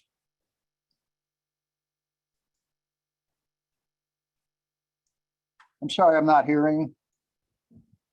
Haven't heard any yet. Yeah, Steve. There we go. Steve, you say the notice to proceed date is the key interface date. So we don't have to have this in place for awarding a design contract? No, we need the design. In fact, we need the design contract because we got to get to the 30 and 60% Right. in order to meet the schedule. Right. I will say this, the one thing, I don't want to, I know time's short here, but Commissioner Fox, one of the things, if I'm following correctly, is we have the engineering RFP sequentially following the project management. And I'm wondering if there's some way that at least for the first elements of the engineering, we can get that going prior to having the project manager selected. And by that, I mean, getting the RFP. It's just an No, RFP. I get it. No, Yeah. I understand. We've Because- talked about this a little bit, and there's pros and cons of doing it both ways. Yeah, one of the pros though is it gives us a few more months on the schedule, and you're going to want every month you can have. No, I understand that, but there's a lot of cons associated with that. I understood. So what I'm really trying to do here is award the whole design contract, and then we pull off at about 30% design complete. We do an estimate. Here's what it looks like. We keep going. We hit the 60. We do another one. Here's where it is. I think some of you know my position. You can play all kinds of games with a 30% definition. And you really, there's all kinds of games contractors play with that. So, okay, thank you. Thank you. Other comments for him or questions? Okay, let's keep going. All right, next item, actually, Steve's at the end of his current contract. And so I did include in the meeting packet, the contract amendment that would be going to the Port Commission along with the WashDOT funding agreement. Just it lines up with the schedule that Steve presented in his PowerPoint. But I think it's going to be important that we keep Steve moving on this project. He's been a big part of it since before I was involved, predating 2017. So any questions about Steve's contract and keeping him on board? So a question for you is, what percentage of your time do you have that you've assumed in this to-go work plan and the value that you've submitted? What's that value, Kevin? How much money are we talking?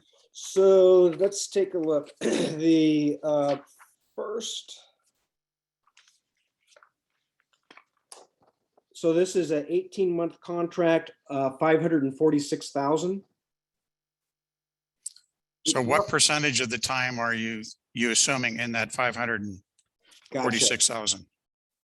It represents about 2/3 of my time. As Michael knows, one of the things I was trying to do several years ago was to retire, wound up staying involved for this. So for the most part, I don't look for most contracts anymore. I just got to work on this and a few others. And I'm not, that's hope that this is my swan song.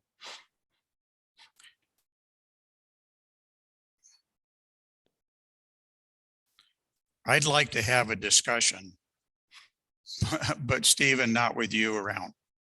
I think there needs to be an internal discussion. Fair on enough. this You want me to before we get go off forward. now? No, but I want to tell you, I think you're doing a great job. And I see where you're trying to go with this, and I don't disagree with it.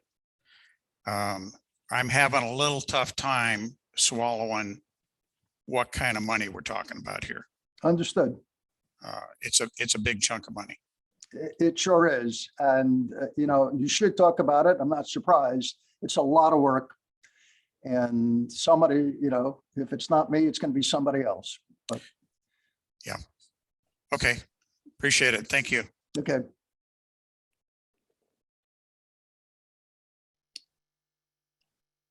Any more, what do you want to do on that, Mike? Do you want to talk about it now? And Yeah, let's just be done with it. So Has he left the meeting? Looks like it. I mean, he wouldn't have to, but it looks like Yeah. he has left. But my feeling is that at 100% of the time for the 18 months, we're talking $175 an hour. I don't know how the rest of you feel about that. Well, I just did the numbers. So it was 546,000, correct? Time 18 months, that's 30,000 Mhm. per month. And he said 2/3 of the time. So, I mean, it's kind of roughly 10,000 a week. Whatever that number is, but that's a lot. I Yeah, mean, 10. I kind of thought maybe when we got to this point, because we did this once before, I think we kind of split up the contract, and then we got to a point, and then we hired Steve to continue on to a certain point. And then I thought we'd actually talked about doing an RFP for the next whatever we needed, and just, let's just let other people bid on it. I mean, that's kind of what the city would do if we got to the end of a contract and Well, especially when it's this kind of cost, I guess. when I've talked to, if you recall, I was looking at consultants to help with the development of the management contract RFP. And, we're looking at numbers in that 275 an hour range. So it's going to be an expensive effort either way. So, it's just one of those things that we're trying to get the RBMC out, and certainly could do it. But I'll tell you, Steve has barely been, he's done a lot for this effort. And I think comparatively, it's in line with what we're going to be seeing if we go out. Commissioner Anderson, what's your thoughts? I'd like to hear from Michael.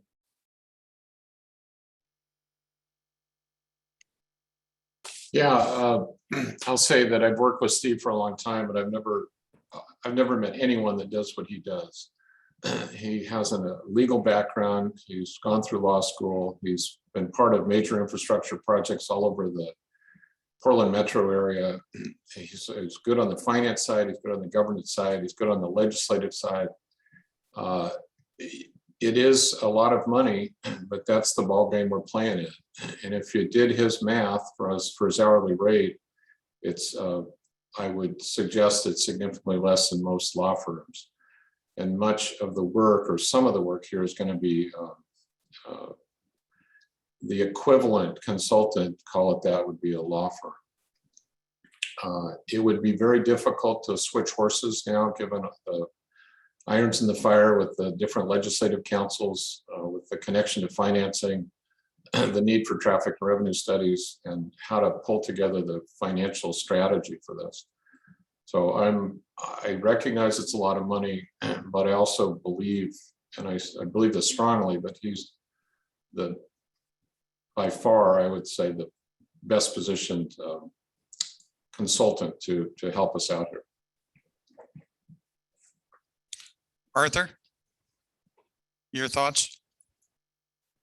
I'm thinking. Nothing to share at this moment. How about Christy? You have anything, or Betty?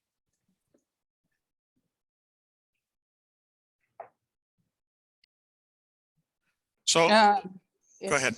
It's a lot, but I kind of agree with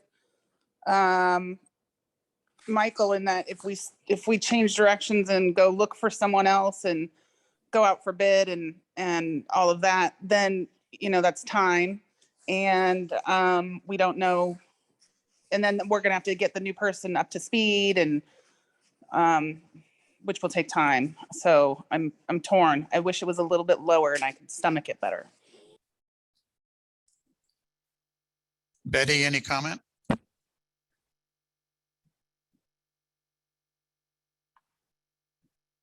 I would have to agree with ahead. Christy that the time it would take to do a RFP and the time it would take to weed through those and then choose somebody, you know, might not get anybody cheaper. I mean, consultants aren't cheap.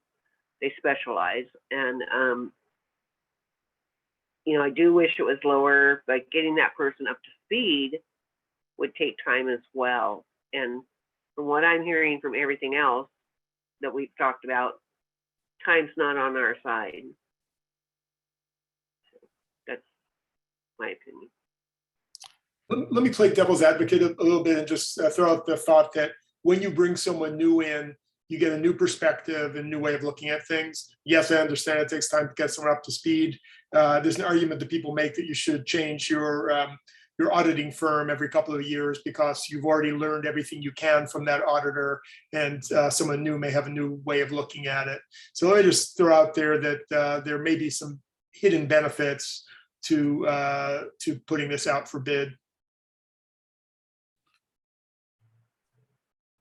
What do you think about an idea that we ask him based on the schedule that he roughly talked about, that he comes back with some hard, discrete milestones that he's going to commit to provide the information by such and such date.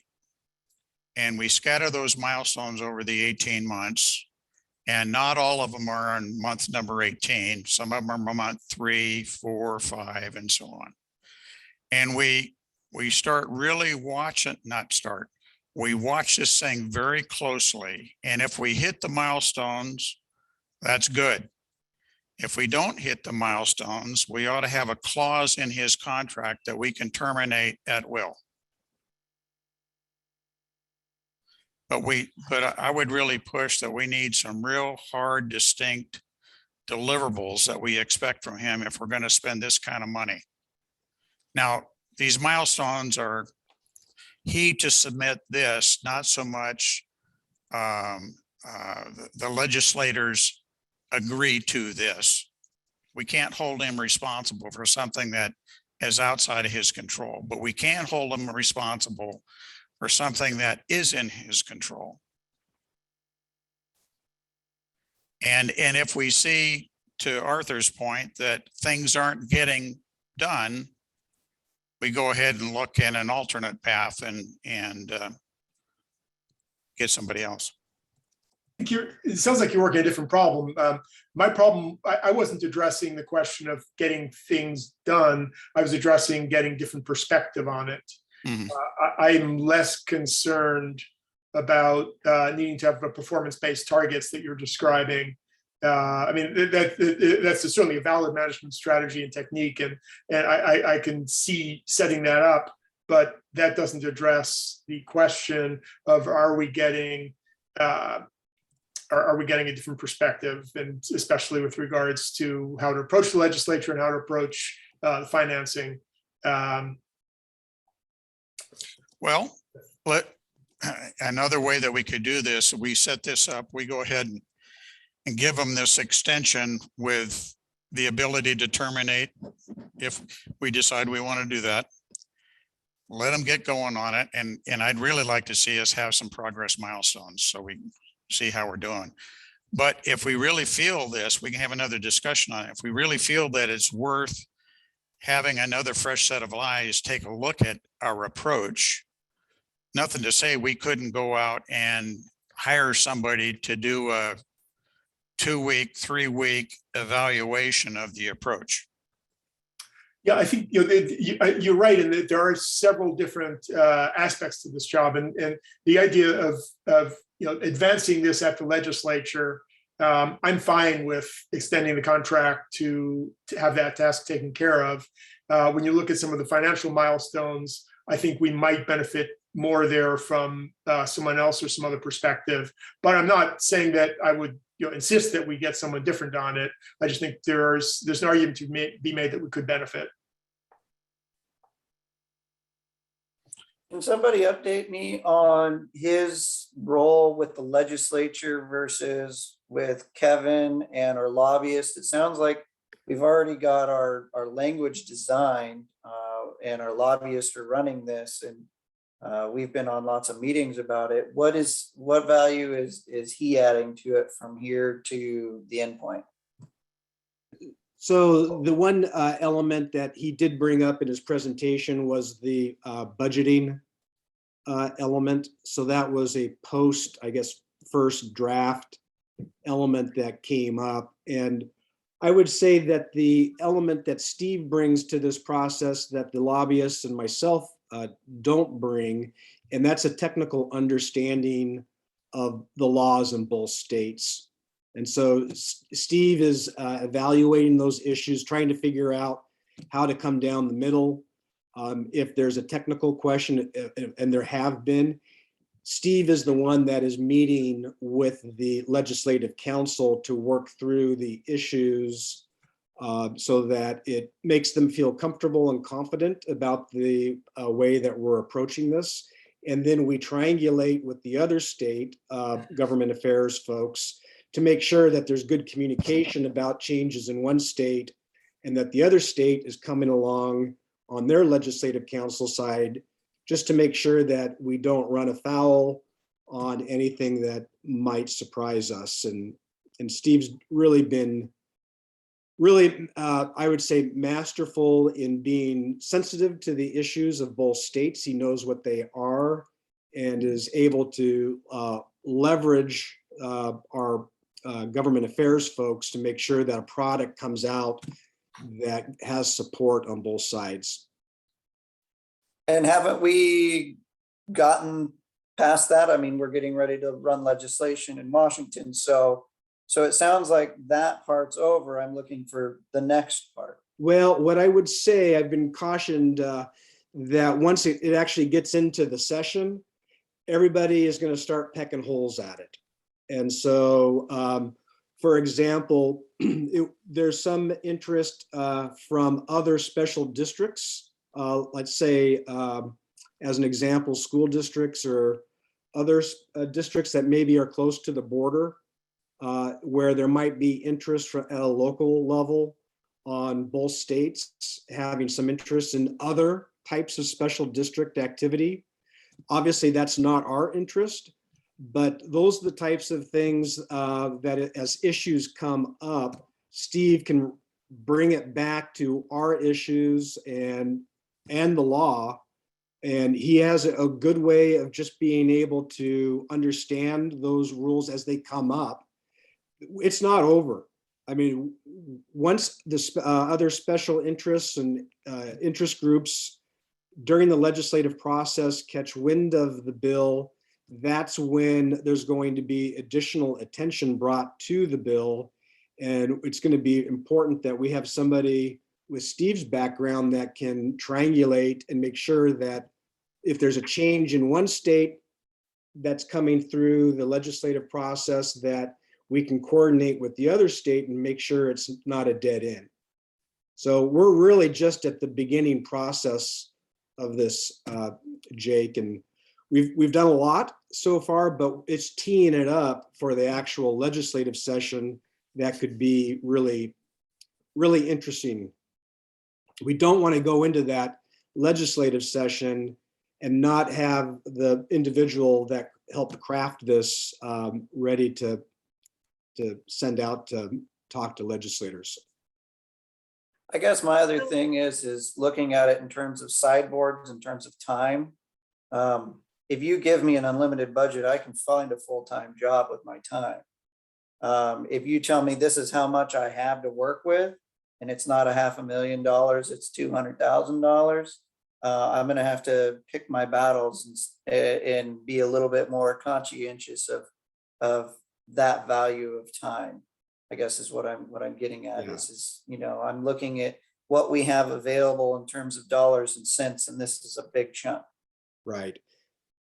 Well, this dollar amount is included in our, for governance. It's not specific to Steve, but we do have this a budget line for this type of work identified moving forward. I mean, one other thing too, I would look at this at is almost like a retainer. I mean, it's not going to be it's not going to just fill up the volume that it's given. As an example, under our current contract, I believe Mayor McBride mentioned it, we kind of we had to pull them back because we weren't sure where our funding was going to be. And I know Michael Williams is on the phone, and we're getting close to getting that WashDOT agreement finalized. So we're going to have some additional funding here shortly. So, so it's like, okay, let's continue this work. Let's work with ODOT. Let's work with the Joint Transportation Commission in Oregon and get that legislation teed up, which he has. So we can throttle it back as we need to. It's like a retainer. Just because it's been contracted doesn't mean that he's going to just invoice for that amount. It's going to be based upon the deliverables that were identified and the work that he's actually spending on the project.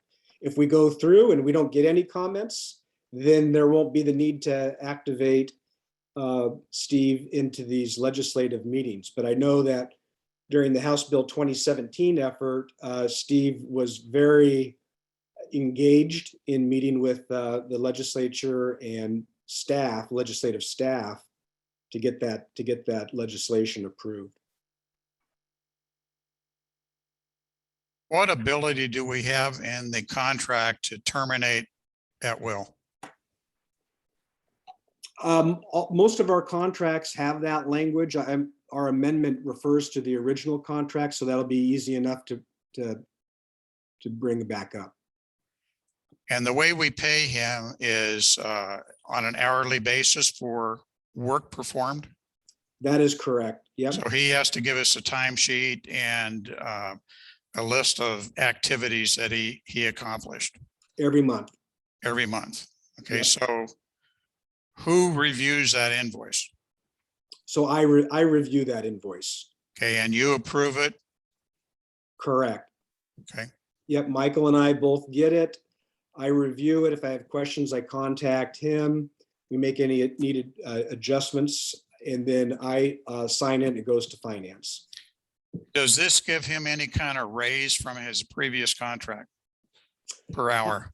The proposed is 285. I believe prior he has been at 275. So there's a $10 increase. Just to clarify, the process here is that Kevin intakes it comes to finance, Kevin signs off on it, then it comes to me, and then I sign off on it. So I'm looking at each of the invoices that come in. If I could, back to Arthur's point, I would strongly recommend that we do not decouple ourselves from Steve Siegel for the administrative side of this, for the legislative side, for the establishment of the bi-state working group, the agreements that he mentioned that need to be signed. He's embedded in that, and he knows the issues very, very well. The portion of it that is, I think, should be at least considered for another look or an outside party is the finance side of it. Steve is an expert at it. I mean, he was personally responsible for over $1 trillion for the CRC project. And I can't impress upon you enough how important he is on the inside of this kind of public infrastructure financing deal making. But I think there is, we should consider looking at the finance plan, at least looking at the options, what the different ways of mixing the funds are, the finance stack. That there is some value to that I think to Arthur's point, could come from an outside party. But the basic agreements, we're essentially, what you are doing is creating a new single purpose government. And that requires thought, awareness of not only public statutes related to public agencies, but also in two different states, and the governance of policies and the bylaws and all that need to come along. So I would strongly urge us not to decouple ourselves on those aspects of this project. So Michael, going forward, let's say that we say today, yeah, go ye forth. That's our recommendation perhaps to the port. But a recommendation is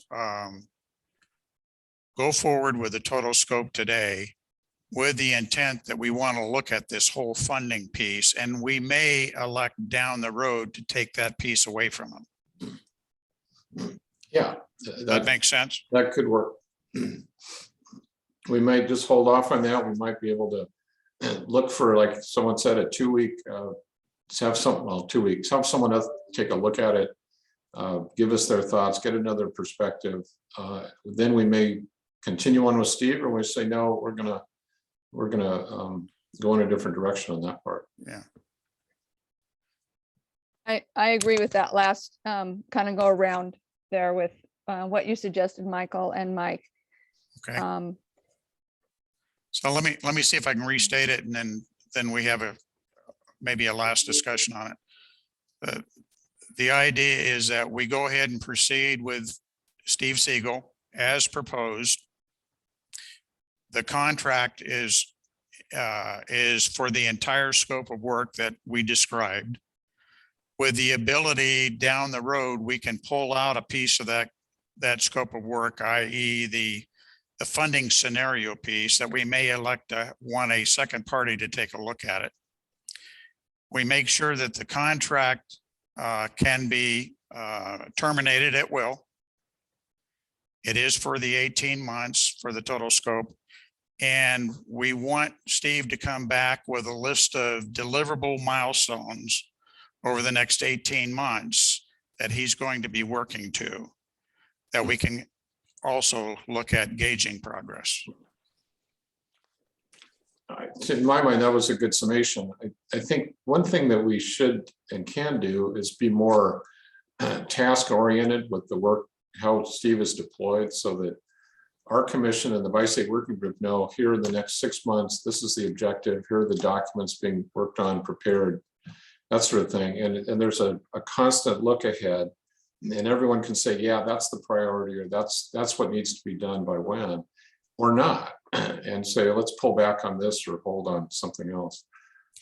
So it's more of an iterative, and I guess there's more direct input and oversight over the near-term, medium-term tasks and deliverables. I really like that, Michael, with one caveat, is that we always want to make sure that we're looking far enough ahead that we're not going to miss that notice to proceed because we're not doing the right stuff today. Okay, so as long as we have that view there, focusing on the next 6 months is fine, as long as we're doing the right 6 months. Yeah, understood. I just to reinforce something Steve said, it's that whole intake process for the TIFIA loan process. If we assume a TIFIA loan is part of the stack, there's a specific measurable time frame for that, and we have to be prepared for it. So Steve can't. He's not in control of that, the engineering work and the milestones for that. But having said that, these are interconnected major pieces of this project, and they need to be coordinated. And there's a lot of, I guess you'd say, uncertainty, especially when we're looking at a $480 million project with where the grant funds are going to come from. I think that's a good segue into what we need to have a conversation with. Now we've got a newer update of what this thing's actually going to cost. We need to look at, I can run the back of the napkin to say, we're going to have a hard time getting people to pay that kind of a toll to go across the bridge if we're having to come up with $200+ million on it. And if we're going to have to do that, we need to sit down and actually have a really serious conversation with ourselves about where are we and where are we going, and is this even possible? I agree with you. Then I think there's going to be some hard discussions. If the answer is no, then there's going to be some hard discussions on what's next. Do we try and de-scope this thing? Do we try and do something else? What is it? So yeah, that's kind of the next step. Based on this number, what do we see? Could I add, that's a really good point. I do think, having said what I said, I do think Steve is well positioned to provide a quick summation of where we are. Now that we have a new ballpark number, the governor on this financing engine is the toll rate. Because once you drive the toll rate up high, then traffic starts to divert, and you're actually you're decreasing your basically revenue or increasing the uncertainty. So there is a question about how much reasonably can be financed from the toll rate. It's either TIFIA loan or a revenue bond or both. But if you drive up to, say, a $3 cash toll crossing the bridge, or $4 with a $2 breeze-by rate, you can calculate roughly how much you can borrow based on the market coverage ratios and all that. And what you're left with is whatever the balance is needs to come from grant agencies, federal or state. And if you do the rough cut numbers, and if we can finance 120 million off toll revenue, X that out at $480 million, and it gives you a rough cut number about where we need to go and where our lobbyists need to help us with obtaining, could be 150 million from each state. And it could be 100 million from the, or a lot more from the federal government. So there's kind of a rough cut, at least discussion, feasibility analysis from a financing side that I think is coming upon us pretty quick. Who would you suggest that does that rough cut for us? I would suggest that Steve be the one to do that rough cut. He's already got the numbers. He's done it before. Now we have new input. The new cost estimate drives back through the rough cut model. It won't be the final answer, but it will be enough to give us a discussion about what the relative feasibility, what we're facing now, I guess, in terms of challenges. Yeah. I've got one, I guess, concern or question when Steve was giving his presentation. And this is, this has been in the back of my mind since the very first time he gave the presentation. And we kind of just, it's kind of said in 2 or 3 sentences at the end of a presentation, then we just go on. But it's kind of, I need to know that if we stand up this bi-state working group, we go to all this work for both legislatures, and we have to be able to bond, we have to be able to finance this thing, we have to be credit worthy. And it doesn't, I just don't understand in my head how an entity that will only have been stood up with nothing more than a committee, so to speak, we haven't borrowed before, the group won't have borrowed before. How the heck do you get a credit rating to do this big of a project when you have no credit rating? I mean, no one's explained to me how that works exactly. And so I just have questions in my head about it. Brief answer, it's a great point. It's a fundamental point. We brought this up with the TIFIA folks about a year ago, and they were fairly nonplussed. I mean, to the extent that they said, look, you're not the first one. There's other bi-state or startup agencies, call them, that have come for a TIFIA loan. But what they will be looking for, and what the underwriters will be looking for, is that you have the solid backstop of either a really experienced and developed team around you, or you are backstopped by one of the dots. In other words, they want to know that you have capable people to design and construct and manage the bridge, not only the construction project, but also the operations of it in the future. So we'll have to prove up the tolling capability, the construction capability, experience, and all that. So it's not typical, but we're not unique. Is that an option where we can be backstopped by one of the state agencies? We brought it up with both the regional administrators of Southwest Washington region and ODOT's Region 1, and they said they would consider that. Now, what that means, it means that bringing the capabilities of a state agency to bear on the project. You'd pay for it. They're not going to do it for free, but they would provide that, call it intellectual support system of an agency that does major projects all the time. But the cost of that was not in the cost that we got today, correct? No, that is correct. Okay.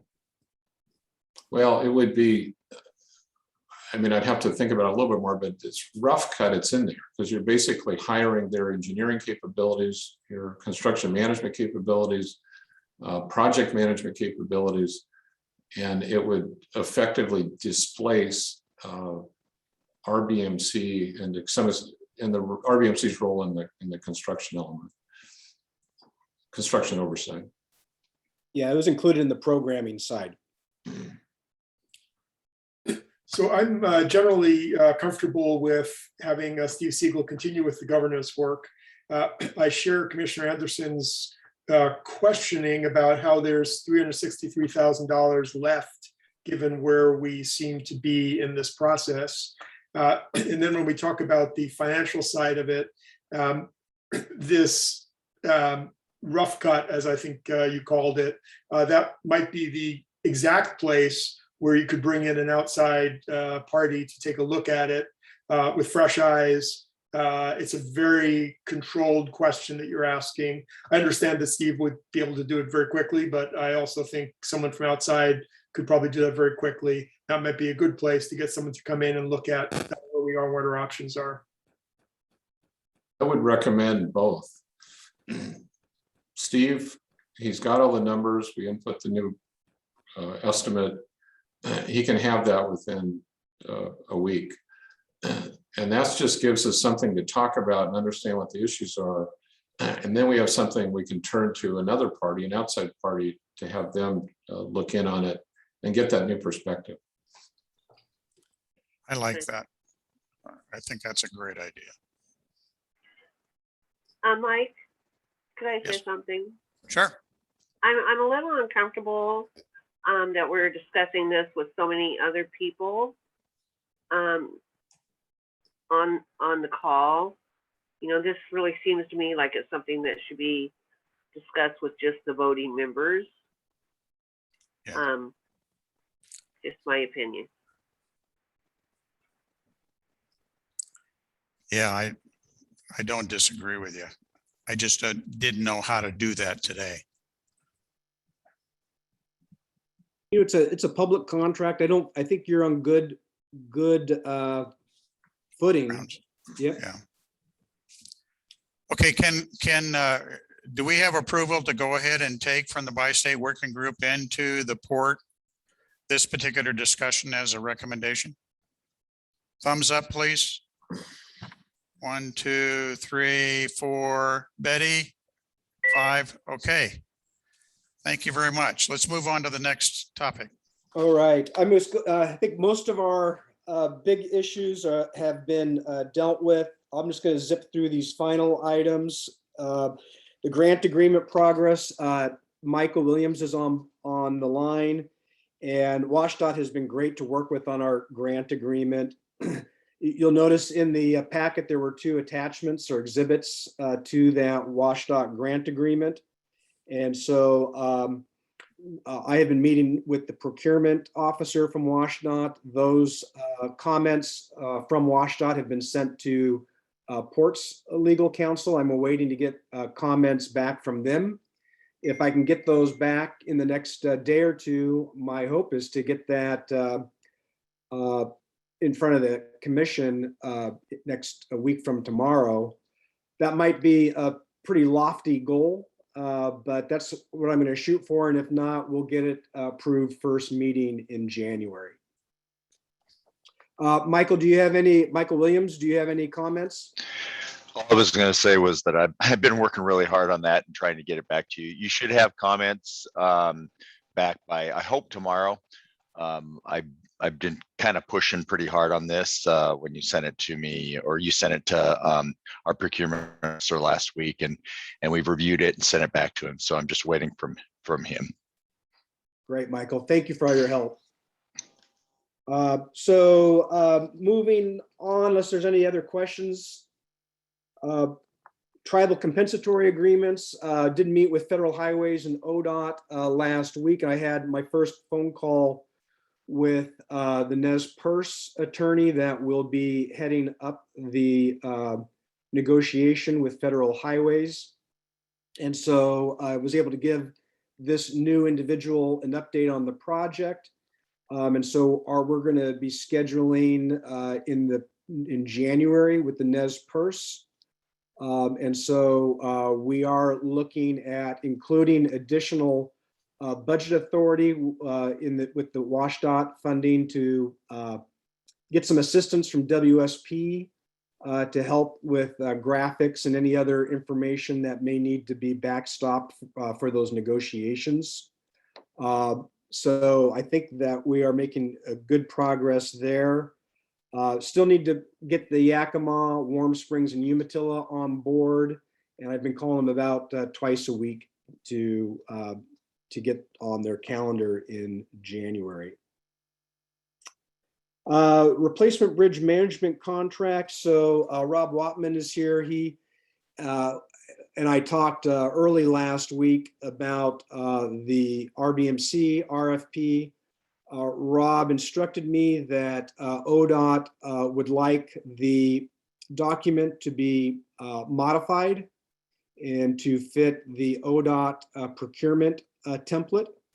And so I have that document, and now it's I'll be transferring over into ODOT's preferred template.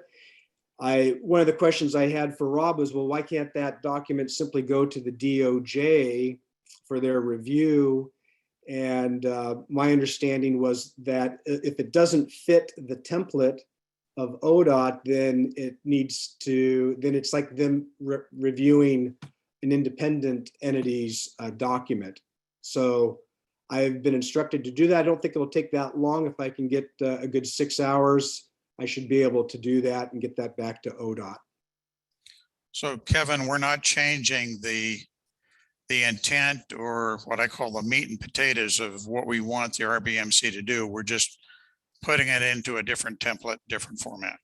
That's correct. That's not to say that ODOT, once their procurement team reviews it, that's when they may have thoughts or input or edits. And who is the fellow that's here? That would be Rob Watman from ODOT. Okay. Hey, Rob, again, this is Commissioner Fox. Kevin and I were talking about this a couple of days ago. We are more than willing to go wherever your folks are. And if you could give us an hour, we would love to sit down with you and explain the philosophy that we have with that RBMC. And hopefully that helps you expedite the review. We would be more than happy to do that.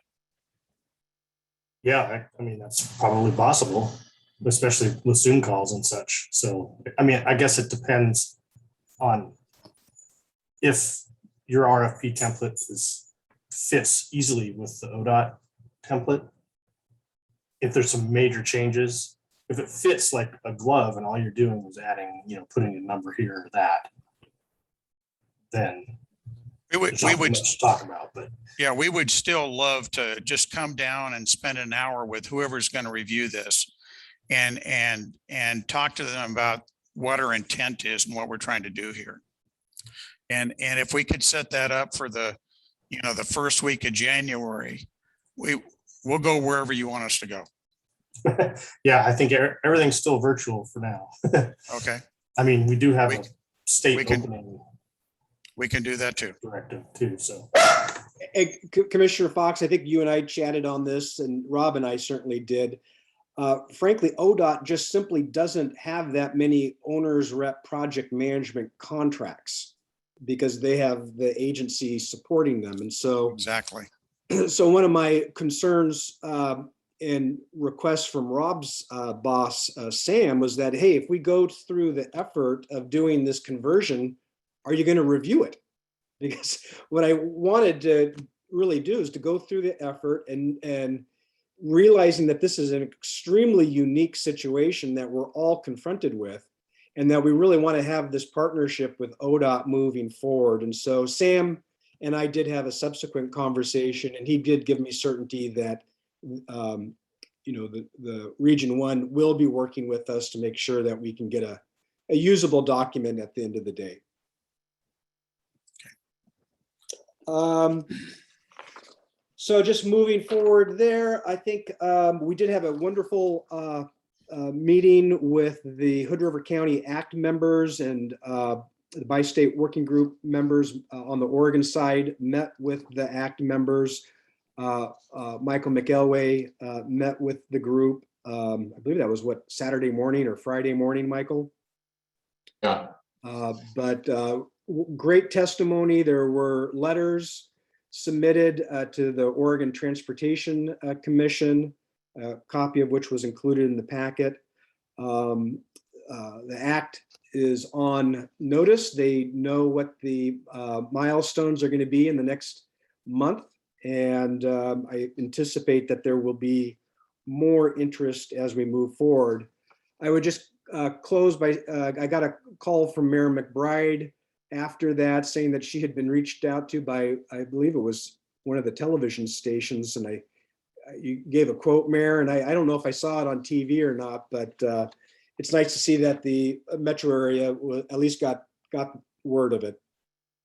I have no idea what they quoted. He just said, oh, I was going to quote something from you, in an email. I'm like, okay.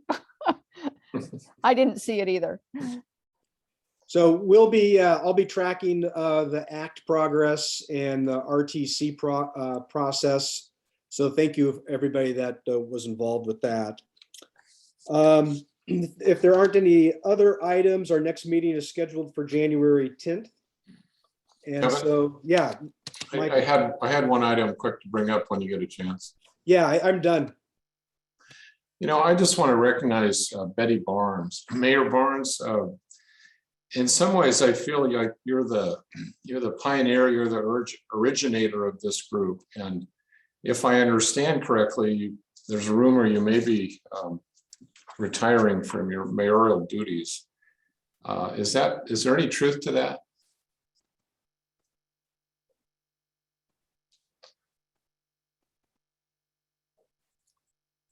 Well, yes, there is. So, And I have, not that I'm counting, but I have 18 days, 7 hours, 8 minutes, and 6 seconds left. well, so that's good. I just want to say you've had an enduring presence on this project, and your graciousness and your smarts, your advice, your counsel. I remember when you brought over the letter that had been prepared and you hand delivered it, and it went to Commissioner President John Everett. So I just want to express my thanks for your partnership, and I've really benefited from your counsel, and I know we have, and greatly appreciate it. So thank you. Well, thank you very much. That means a lot to me. And I'll miss all of you. And, it's a public meeting. I might pop in every once in a while. I hope you do. Hey, Betty, from the commission, we wish you nothing but the best. Enjoy retirement, have some fun, and come back as a volunteer. Okay, I will. Thank you. Thank you, Betty. I just, you've really been a great leader for Bingen. I'm so involved in all the different things going on your side of the river. So thank you so much. I met Betty. We were at a Ford Family Leadership Program together. So we went through numerous weeks of that training together. So that was kind of fun to do that. Thanks, Betty. That was very much fun. Thank you. Yeah.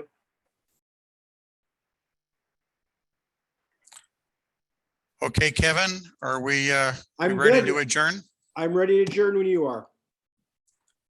Okay, if there's no further discussion, we're adjourned. Everybody, please have a safe, happy holiday season, and we'll see you back here on the 10th. Thank you very much. Everyone. Bye, everyone. Bye.